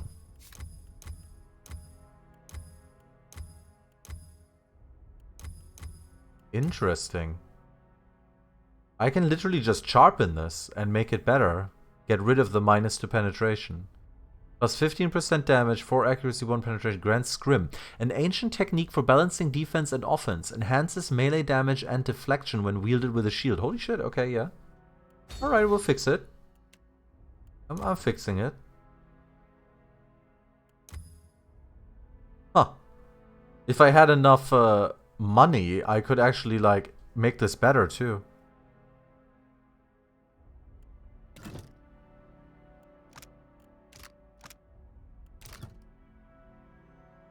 Oh, I've only just seen that I can do this kind of stuff to, like, name things.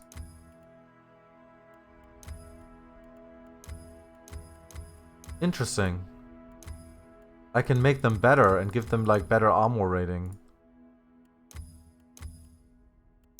Not enough materials to add Elementini Sable. Known causality.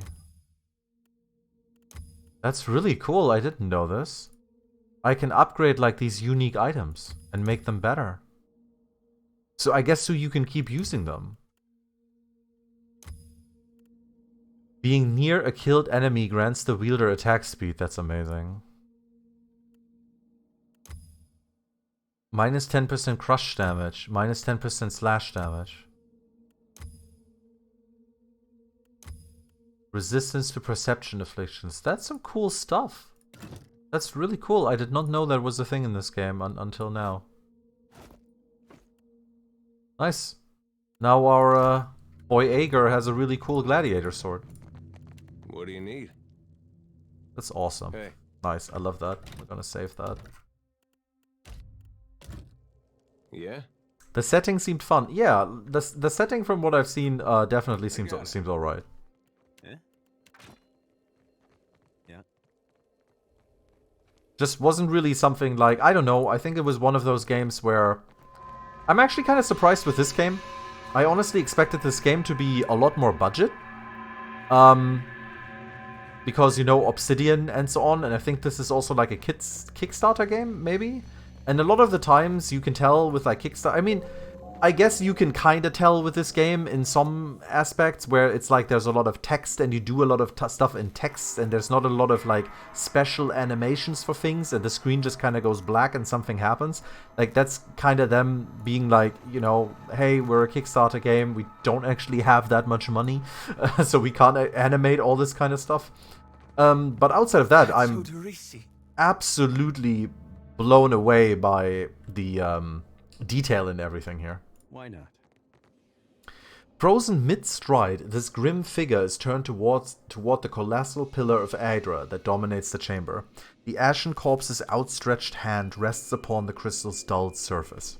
Clutched tightly in the remnants of a fist is a bundle of papers bound together by a leather cord. Several more pages are scattered on the ground at your feet. Oderisi was always a bit obsessive, but he was a good enough fellow. I hope this was quick, whatever it was.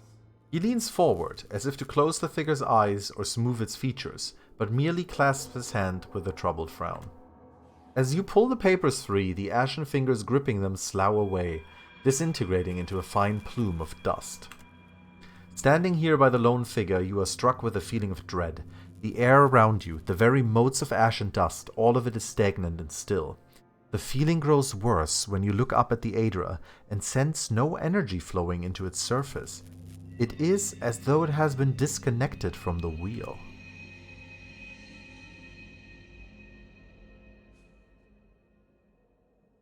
You place your hand against the pillar of luminous Aedra. A dim, warm light emanates from the surface, but it feels cool to the touch. Pinpricks dance along your fingers, uncomfortable but not painful. A woman's voice, scratchy, distant, and halting, echoes in your mind. Who is this voice actress? She has like a really specific voice and like kind of smoky and so on. I'd really like to know who this is. Find your soul in him. This is very much built on top of what the first one was. It allows more polish. Yeah, I can see that. I bet the first one is a lot more unpolished than this one. You concentrate, peering into the Audra's energy as you would peer into a soul. Its inner light is blinding, but as you become accustomed to it, you perceive the core of the Audra itself, a churning mass of millions of soul fragments.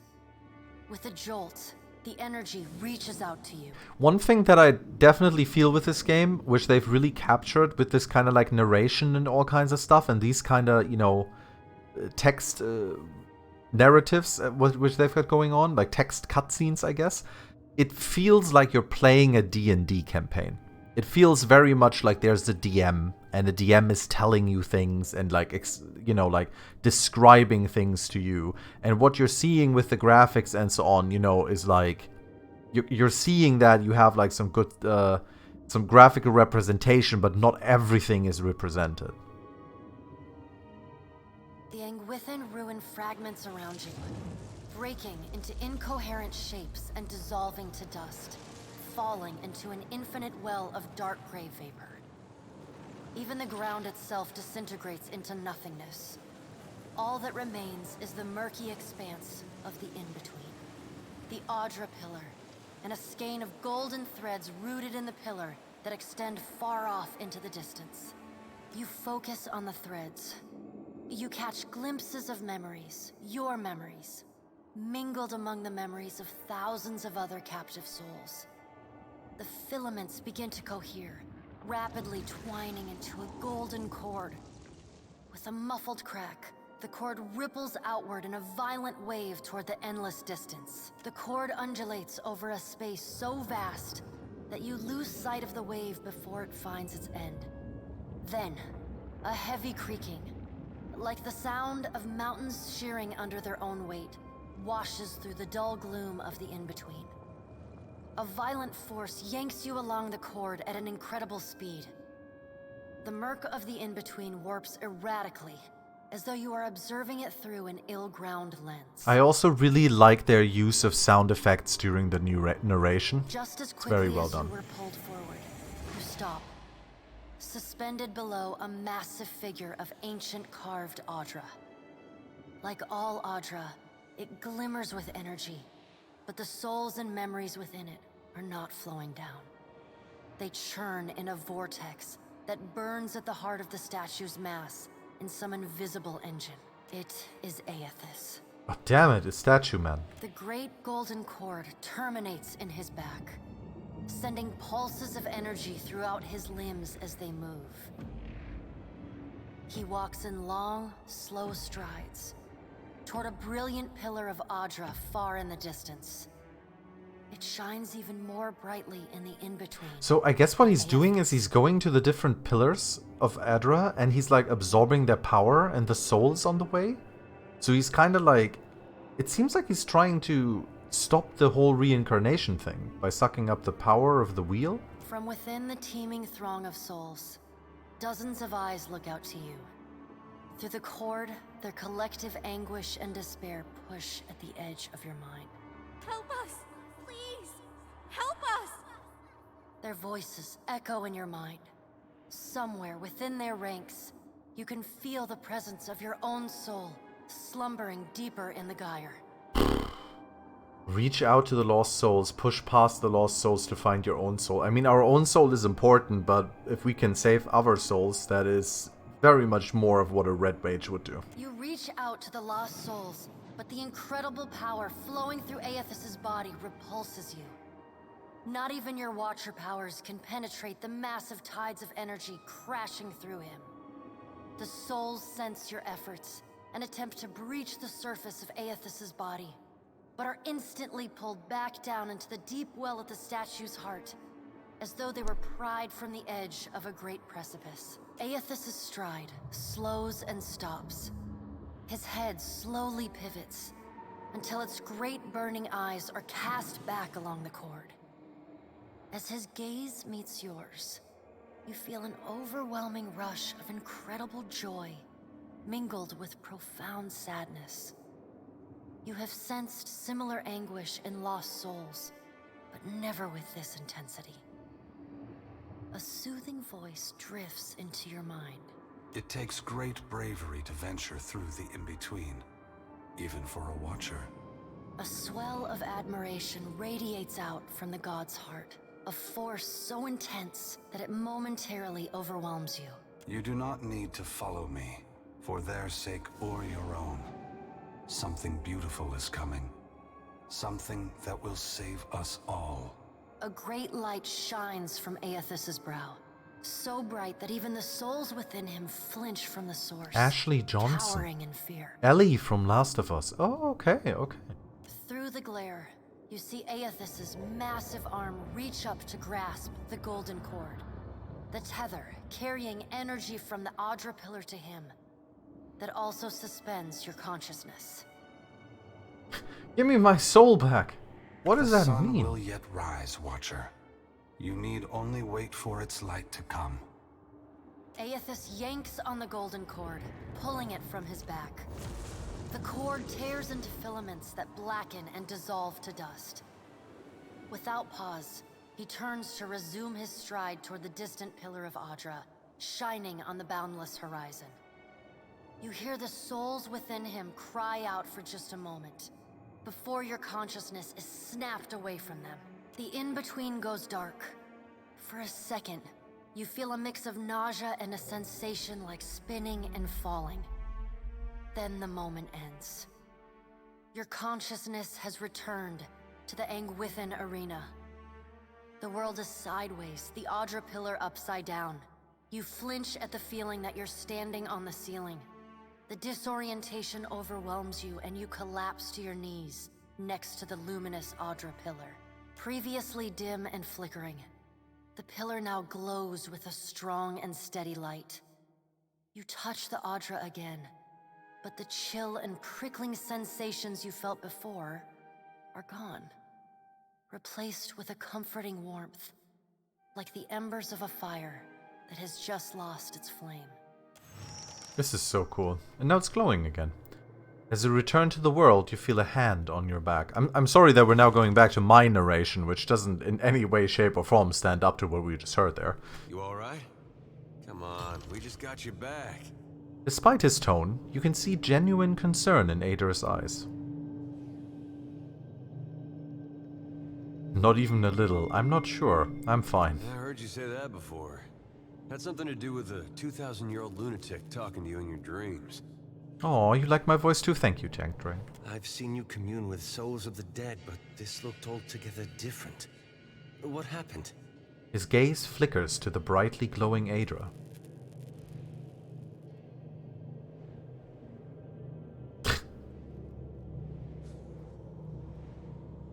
Thousands of suffering souls were trapped within Aethys. I was powerless to help them. I don't believe the god of rebirth wishes souls to suffer. If he's harvesting them, he's got a plan. What did Gon say? Is he gonna meet us? What do we do next? He charged you with a divine calling, didn't he? Just like he's done for me. Apparently Alof likes this because he's dutiful.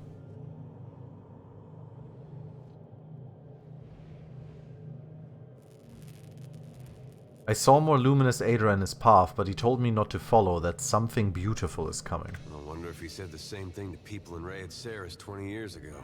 I wonder what he's after, and why he's been giving me these dreams. The things I've seen, they leave a mark on your soul. She rubs her arms, despite the balmy air. I may not know what Gon's got planned for me, but clearly he wanted me to meet you. Leave it to me. Goodbye. I just, out of pure spite, or whatever, I don't know, just out of pure douchebaggery, I just get rid of that corpse. Alright, I guess we're kind of done here? The Veins of Eora. Locate more pillars of luminous Adra. Return to Clario. Alright. Alright. Well, I guess we return. We run very fast. Up, up, up, up, up, up, up. Up, up.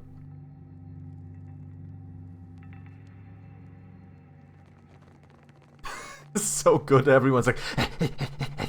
Gotta run. Alright, I guess I have to see if I can tell those people that none of their colleagues are left alive. Oh, cutscene. Okay.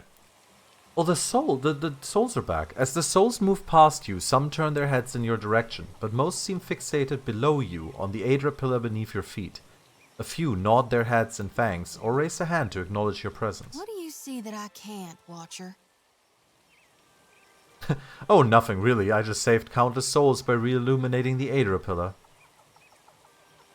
Souls. Dozens of them. Maybe hundreds. They're all going to the Aedra pillar. All of them? Really? She strokes the cage of her lantern, appearing lost in thought. A small group of souls has started to cluster around you. One of them is standing a bit closer than the others and gestures for your attention. Watcher, we'd like to come with you. That's interesting, but why don't you just go to the Aedra pillar?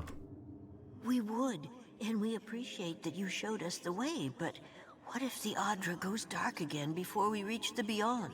The other souls shuffle anxiously and look to each other, then back to you. Very well, follow me. Can I harvest the souls now? Alof nods, a quiet smile etched across his lips. He's good with that.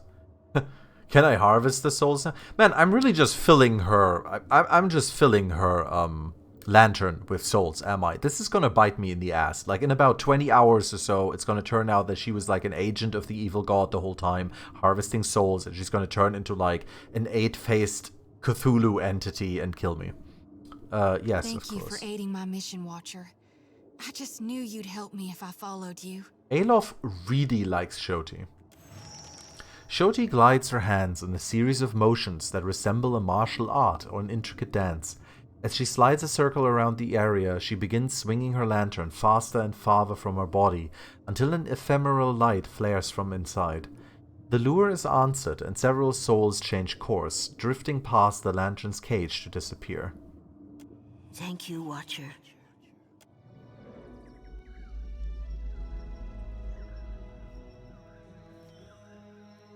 So I take it if I didn't have her with me, then, you know, she couldn't actually harvest those souls. Oh, Vanessa is here still. Okay, yeah, we can tell her now. Hey, like, everyone's dead. We will remain here. Oh, I can't tell her everyone's dead. To see to our dead.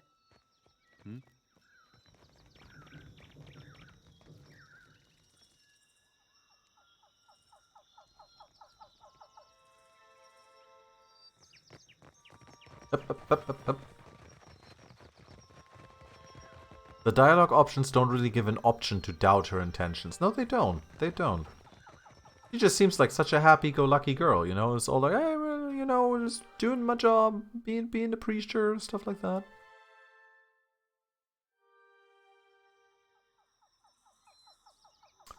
Alright.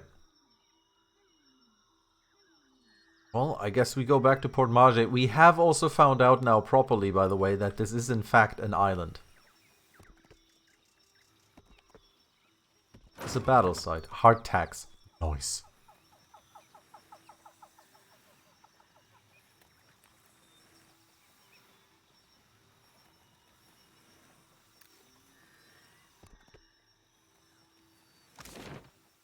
Alright.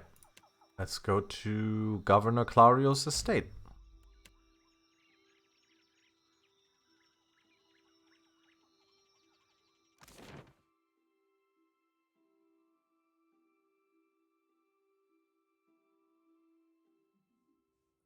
Hello, I'm back.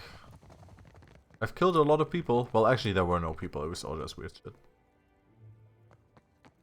What can I do for you? I have information for you about the dig site. At last, Belfetto, tell me, please, what has happened? How much have we lost? I must know.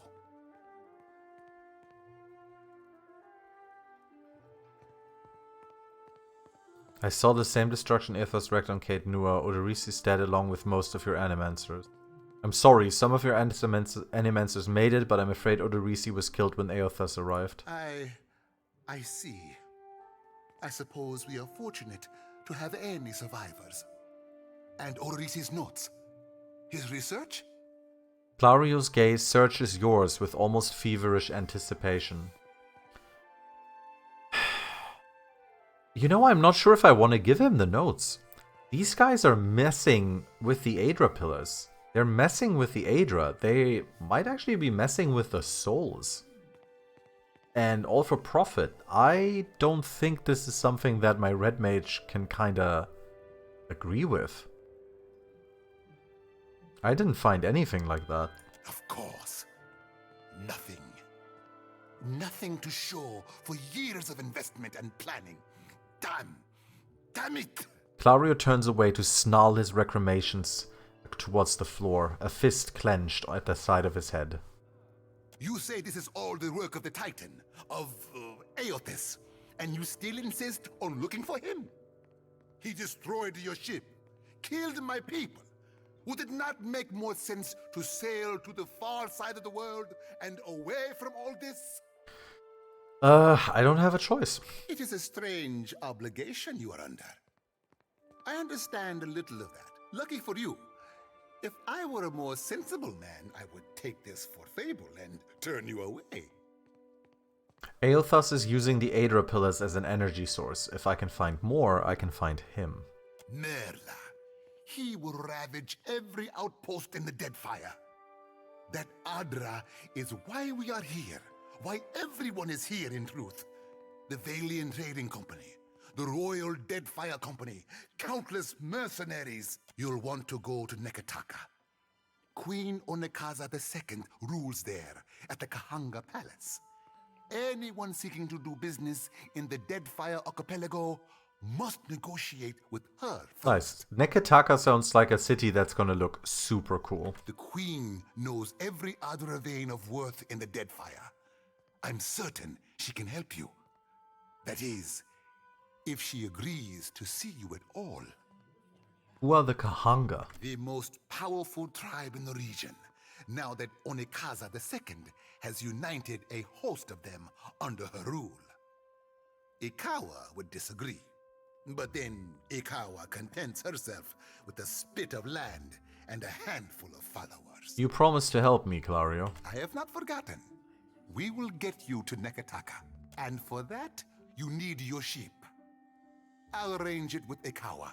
Between the two of us, I'm certain we can gather the workers we need. Head down to the beach once you are ready to depart. Thanks for your help. Pompiaco. It is only right, after all you have done for me. I won't keep you further. You have a long and very strange journey ahead.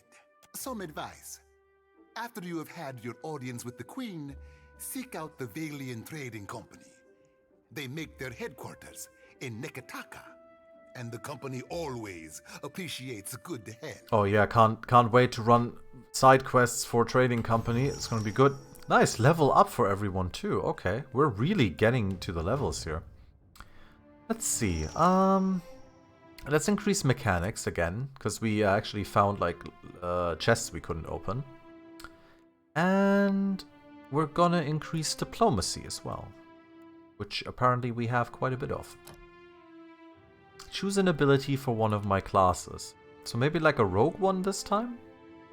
A dirty attack that makes the opponent unable to see. Rogue employs a variety of underhanded tactics, turning some of their hits into critical hits. 10% of hits converted to crits. That's actually pretty alright.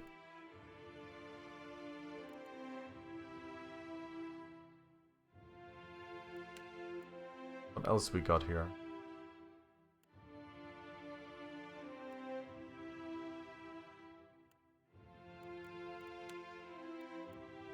The rogue creates a small cloud of smoke that hides their presence for a short time. Invisible and untargetable for 5 seconds.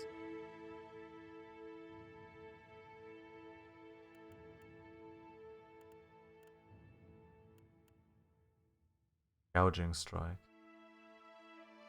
Gouge enemies using raw damage over time until combat ends.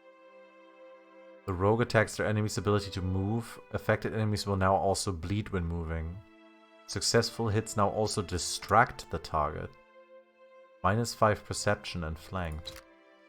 Interesting. Let's go with Crippling Strike. Disarm difficulty 2 traps, pick difficulty 2 locks, +6 to trap accuracy. Right, next up is Aider. Aider is gonna be even more athletic. And even, well actually, maybe survival is good. Get some survival, that has helped us actually quite a bit. Look at here. The fighter strikes their target with devastating force, gaining significant additional penetration during the attack. Penetration 3 and +20% damage. Interesting. Oh, what do we have here? Charged by the rush of battle, the fighter will continually regenerate health at a modest rate. Rapid recovery increases the amount of health regenerated. Uses 1 per encounter. +5 health restored per 3 seconds for 45 seconds. Charged by the rush of battle, the fighter will... Okay. +7 health restored. Increases the character's fortitude defense. Reflex defense.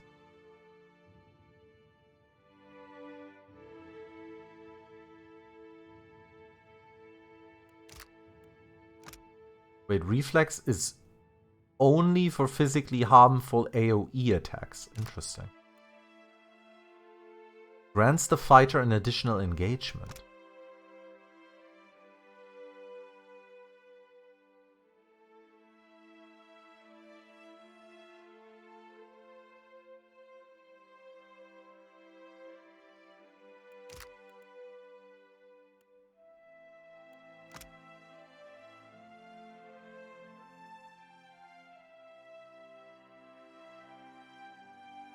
Interesting.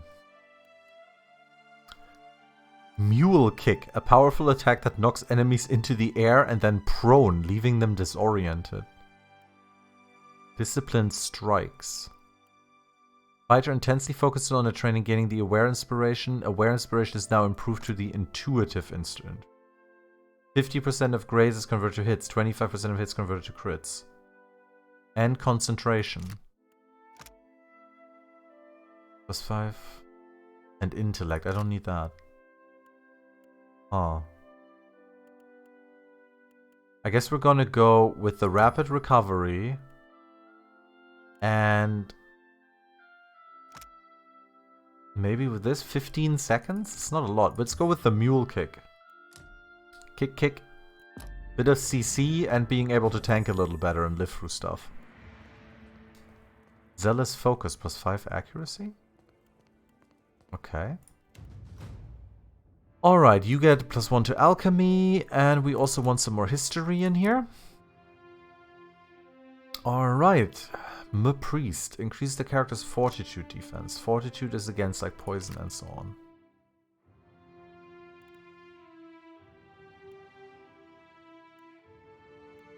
These are just always the same, okay. Marks the target for retribution, inflicting burn damage and lowering deflection. Actually quite nice. Oh, that's a lot of burn damage, actually. Blesses allies with the aid of a sympathetic soul, releasing a healing effect when they are near death. Noise. Loud. That's actually really good. That can save my guys from dying. We also got Vile Thorns. Shoots sharp thorn brambles at nearby enemies, causing pierce damage and potentially sicking them. Counters Antidote.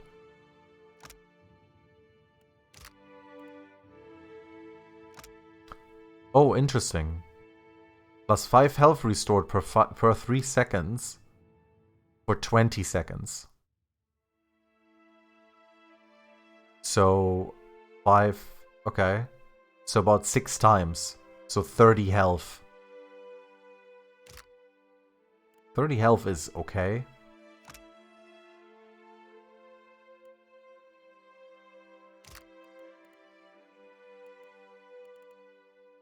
Nagging doubt in the face of unbreakable faith consumes enemies, lowering their melee accuracy and downgrading their critical hits to hits.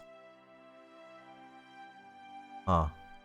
That could be pretty good, being a bit of a debuffer, but I think we're gonna go with Consecrated Ground. Nice big AoE heal. Alright, and here comes our Wizardo. Well,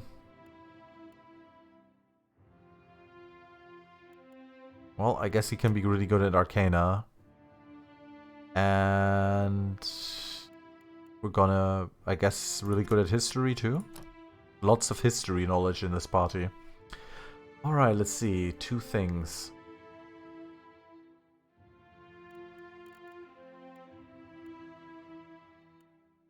Shrouds the target vision, blinding them.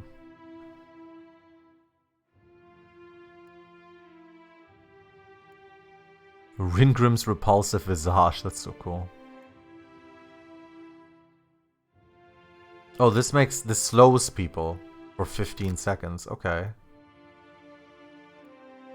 Bears the enemy's combat vulnerabilities for all to see, interrupting them as well as reducing their armor rating and deflection. That is very cool. Very helpful. And then let's see if we can get like another level 1 maybe. The Thrust of Tattered Veils was actually quite decent. That did decent piercing damage. Ghost Blades. Kalakov Sunless Grasp. Oh, he has to touch people again with that.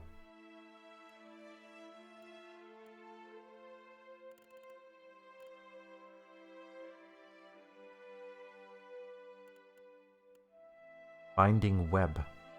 Immobilizing all that failed to resist the effect. That's also really good. Some CC. What's the AoE on this? Range 10, AoE 2.5? Okay. Alright. So now we head back to the beach where our ship is.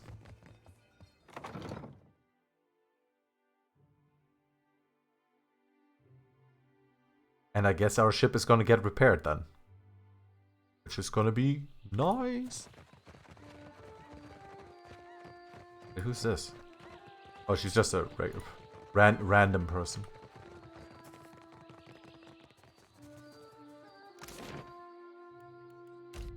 I wonder if I just realized I wonder if I go back to the beach now. I wonder if I could have taken like some other followers with me the whole time. Like that dude who we got out of prison.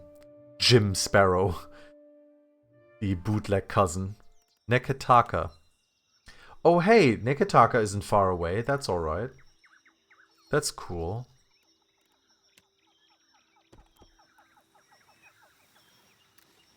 Well, I guess we will get our ship at some point. Do you want me to explain it? What do you explain what? Explain how far, like, if I could have taken people with me? Anyway, we'll see. Cutscene. Good. You are here. Sure, Clario go has ahead. made good on his promise. Not sure what We are making ready what's to there free to your explain ship. right now. Good you are here. Clario's made... Oh, right, we should have said that. Ikawa gestures towards your vessel, where a motley group of Huana and Valiant workers race to and fro. I say still that you are fortunate. The ship was nearly lost, but it will float. For how long, I cannot say. You will wish to find a friendly port with some speed, I think. Do you know where Nekataka is? So you will go to the great Kahanga city as well. You must sail north for some time, and then a little east. Take care in Nekataka, outsider. It will close its jaws around you, and you will never notice. Come, we will see your defiant out to sea. Yay, we're getting the ship together. Are they just gonna punch it into the sea? Achievement unlocked: a sailor's life. 2 blessings gained. I see. Blessings. Oh. You've received a curious message from Harbinger Vatnir. Wax-sealed letter, question. This missive, written in what looks like dried blood on a slice of tanned leather, came to you rolled and sealed with the mark of the Aurochs. The lettering, spidery and sharp, suggests the sender may have been shivering as they composed it. Most glorious watcher of Caed Nur, I cordially invite you to a feast to be held in your honor. A community of like minds has congregated at Harbinger's Watch, a small outpost located in the southern Deadfire Sea, to witness the Dead Flow's rapid expansion. Soon ice shall consume all, and Rimirgun's dominion over Dead Aora be unchallenged. We eagerly anticipate hosting your magnificence, with admiration for your many accomplishments, that near the High Harbinger of Dusk. We should address the matter of our ship's resources before we get underway. Ammunition supply, medicine supply, repair supply. Irina was injured. Oh yeah, she was. To the ship deck. Oh cool, I can run around on my ship. Oh, look at this. While on the deck of your ship, you can select this to access the world map. Oh, how cool. Whoa. Oh, this is me going full speedy. My ship is fucking tiny, but I like it, and I can talk to people. Agrasima Casita for taking me on. Rum Dum Rigere. Very fine man. For taking me on. A very fine man. Only the finest of men. See how big this ship is on the inside. My ship is realistic size. Yeah, I know. But I want to have like a massive ship. Like with, I don't know. Seems bigger on the inside. Why not? This sees no piece of glass, but I've sailed far worse. A piece of glass. Principi Cape. Potion of minor healing. Fragments of Blade of the Endless Paths. The mythic blade of the catacombs of Caed Nur was destroyed when the Oathers emerged from beneath the keep. The shards are no longer of use to anyone, unless they could be reforged. This weapon may be fated to become even more than it was. Fragments of the Whispers of Yenwood. Despite being utterly destroyed with the devastation of Caed Nur, the sword known as the Whispers of Yenwood has once again found its way into the possession of the keep's road warden, albeit in pieces. It would take a smith of some talent to reforge the weapon. With the right materials, however, perhaps the sword could become even greater than it once was. Letter from Orthra. Klyka Klykason, I hope this letter finds you in good health. It has been many summers now since you first arrived in Gilded Vale. Much has changed in those years for both of us. I do not know if you remember me, but the day you came to my door is not one I will forget. For months afterwards I wrestled with my faith and my fear, and still the gods have blessed me with a son. He is healthy. A character that is below 100% health and above 75% health is considered healthy. I'm glad that she knows the exact percentages of her baby, and strong, and already so curious. All of Gilded Vale dotes upon him. I have told him of you. He asks constantly after the Watcher who restored his spirit, and hopes one day to meet you. Until then, know that we keep you in our prayers. Your most grateful servant, Orthra. Cute. Ship life sure is an adventure, ain't it? Just think of all the places we can sail to, all the sights we could see. This is nothing like being stuck on a farm, or cloistered in the back of a temple. Jyoti wraps her sickle against her thigh as she studies the boat's layout. Satisfied by whatever she sees, she tilts her head to you with a small smile. Tell me what's on your mind? How are you feeling? Have you suffered any recent nightmares? They're there in my head when I sleep, and sometimes I can taste them on the back of my tongue like a smear of grit. Happens when I take in a particularly volatile soul. Interesting. What are you going to do? Go madder than I already am? I don't rightly know. It's not like I can turn my back on my duty to my god, even if it kills me. What are your thoughts on Aerithus? We talking during the Saints War, or? Oh, we already had this, yeah. No need to fiddle-foot around. I'm glad we talked. I'm glad we talked. Galarda, what a fine day. So, I'm a little, by the way, because I never played the first game. So these people here, like Irena and Eld Engrim and so on, were they your party members in the first game? And now they're, you know, like, they're still with you and they're kind of like side characters, but they're not basically your main party for this game, but they're still there. They kind of like still adventure with you, but like in a different capacity. Thank you again for maintaining my story in front of Vanessa and the others. He gives you a grateful smile that fades almost as quickly as it appears. I didn't enjoy deceiving them, but it seemed simpler than the alternative. Shoti, I love how he really likes Shoti, but Shoti just goes, nah, I don't really like this guy this much.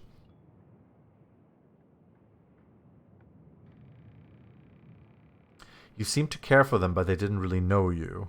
I'm working against one of the most secretive organizations in all of Aora. Yeah, the faint trace of a smile forms on Ader's lips. One with a rather troubled history as far as animancy is concerned. That's not the sort of thing one shares with new friends. He pauses and shifts his shoulders as if working out a kink. Again, Shoti doesn't like that. Believe me, I take no pleasure in duplicity. Remind me, how do we know one another? Like, who are you? Ah, the steward told me about your incident at Cadnua. He cocks his head and gives you a searching look. Aethys took a piece of your soul. I suppose it's only natural to lose a few memories along with it. You and I met in Gilded Vale, shortly after your arrival in Deerwood and in the midst of my run-in with the locals. Think most of the Chars who kind of stick around you now from the first game have similar roles in this one. Okay.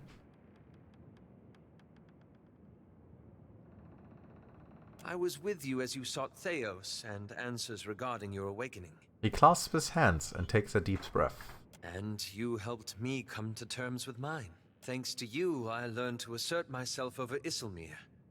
She hasn't troubled me since. Isilmir is a past iteration of Elof Corvus' soul. Isilmir was a brash, Heil-speaking elven woman who lived in Adir long ago.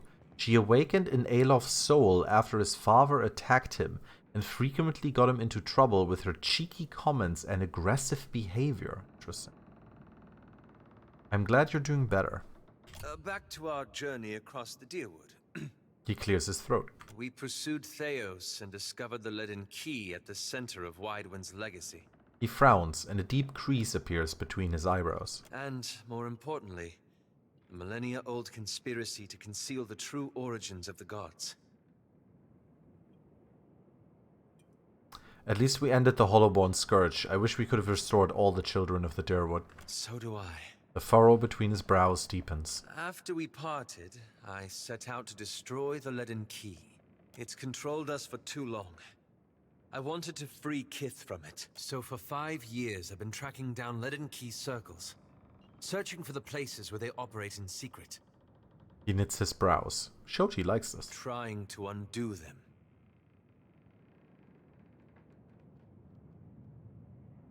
You're doing the right thing, don't forget it. He gives you a wan smile. The task has been more difficult than I anticipated. How so? I don't think I fully understood the weight of the decisions I would have to make. Or the burden of living with them. It was much easier when I only had to follow someone else's lead. My father's, Theos's, yours. He glances at you out of the corner of his eye. You had a sense of purpose when you began this. Don't lose it. I haven't. Thoughtful, Shoti rubs a knuckle along the edge of her jaws. After we defeated Theos, I thought the hard part of undoing his work would be tracking down the Leaden Key's members and operations. But? Perhaps this would be easier with an example. I went to a village in Old Valia. A run-down backwater of a place. Centuries ago, the Leaden Key had intervened to end some heretical cult. The details were lost, but what had endured was a practice of ritual bloodletting. A gruesome, pointless tradition. He grimaces. At every full moon, the villagers would feed the soil with their blood. No one, young or old, sick or hale, was exempt. Damn. There are too many idiots in the world anyway. You help them, right? That's where it gets complicated. He frowns at his interlaced fingers. The village priest administered the practice. Grim old fellow. Reminded me of Theos. He raises an eyebrow at you. He was a tyrant. I was certain that if the villagers were free of his influence, they'd be free from the bloodletting too. So I arranged for him to have an accident. Really? Shoti really doesn't like that. That seems like one of Theos' dirty tricks. I'd expect you to act with honor. I did it for the right reasons. Not that this changed much. Winces. The old man died, and the villagers were terrified.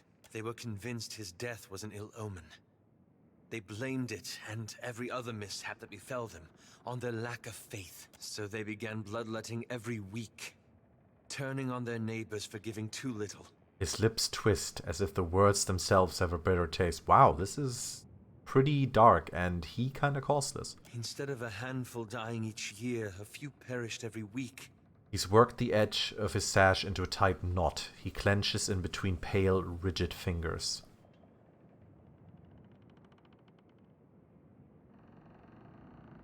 And now you feel responsible, is that it? I had to do something, didn't I? He turns to you with wide, anguished eyes. He pauses again, untwisting the sash at his lap. I keep wondering what I might have done differently, or how I could have known better. The villagers had found a way to live with the ritual. In time, perhaps they would have changed it on their own. The villagers chose this. Learning from mistakes like this is a good start. I suppose so. I should get some rest. It's been a long day, and you've given me a lot to think about. Wait, you still haven't told me what the Animancers have to do with any of this. Ah, that.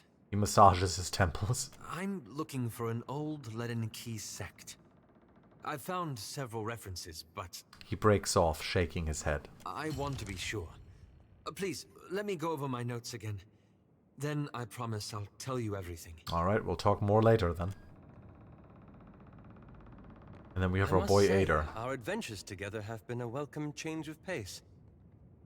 Thanks, Alof. I appreciate your company too. When we first met in the Deerwood, you were struggling for your sanity. Now you're fighting for your soul. He pauses. I can't imagine the weight of that burden. And yet you've borne it, and more remarkably.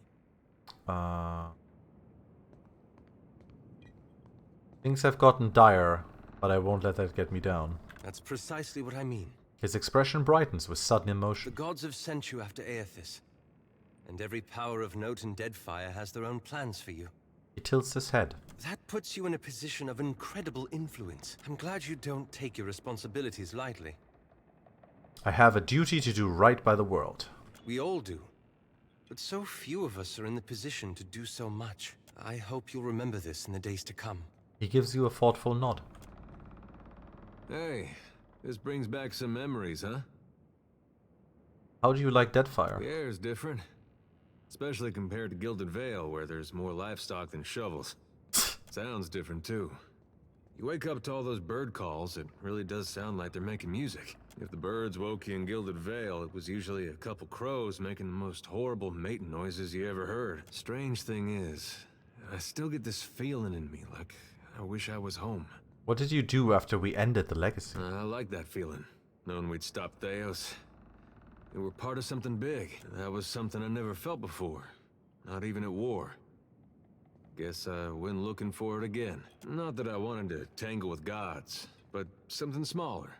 Something I thought I could manage. I looked all around the Deerwood, but that place has too many ghosts for me. Things I'd just as soon forget. Ended up moving to Adir and tracking down my parents. They went there as refugees after the war ended. Do you find a way to be useful? In part, I guess. Adir, they still got some bad blood with Deerwood. Goes back to the Revolution. Some Adirans like to give Deerwoodans a hard time they get the chance. With my folks, a group came along and tried to take their land. Made a phony claim to it. What did you do? I sat down with them and we had a friendly negotiation. He killed them all, didn't he? One fella, I don't think he'll ever be able to look to his right again. But we came to an understanding. Oh, okay, he didn't kill them, he just did a Batman on him, which meant that he put them in the hospital for like a couple of years. My folks, well, they didn't see me the same after that. I think they'd have rather given up the land than have it come to violence. And I don't know if that was something we could have avoided, or if it was the cost of trying to fix things. Let me ask you If something you like. else. What are your thoughts on Eothas at the moment? I want the destruction to stop. I want him to finish what he's doing and then go in peace. Only I don't see it playing out that way. Yeah, it's not gonna be like that, is it? Let's get moving. Alright, let's go to the world map again and take a look here.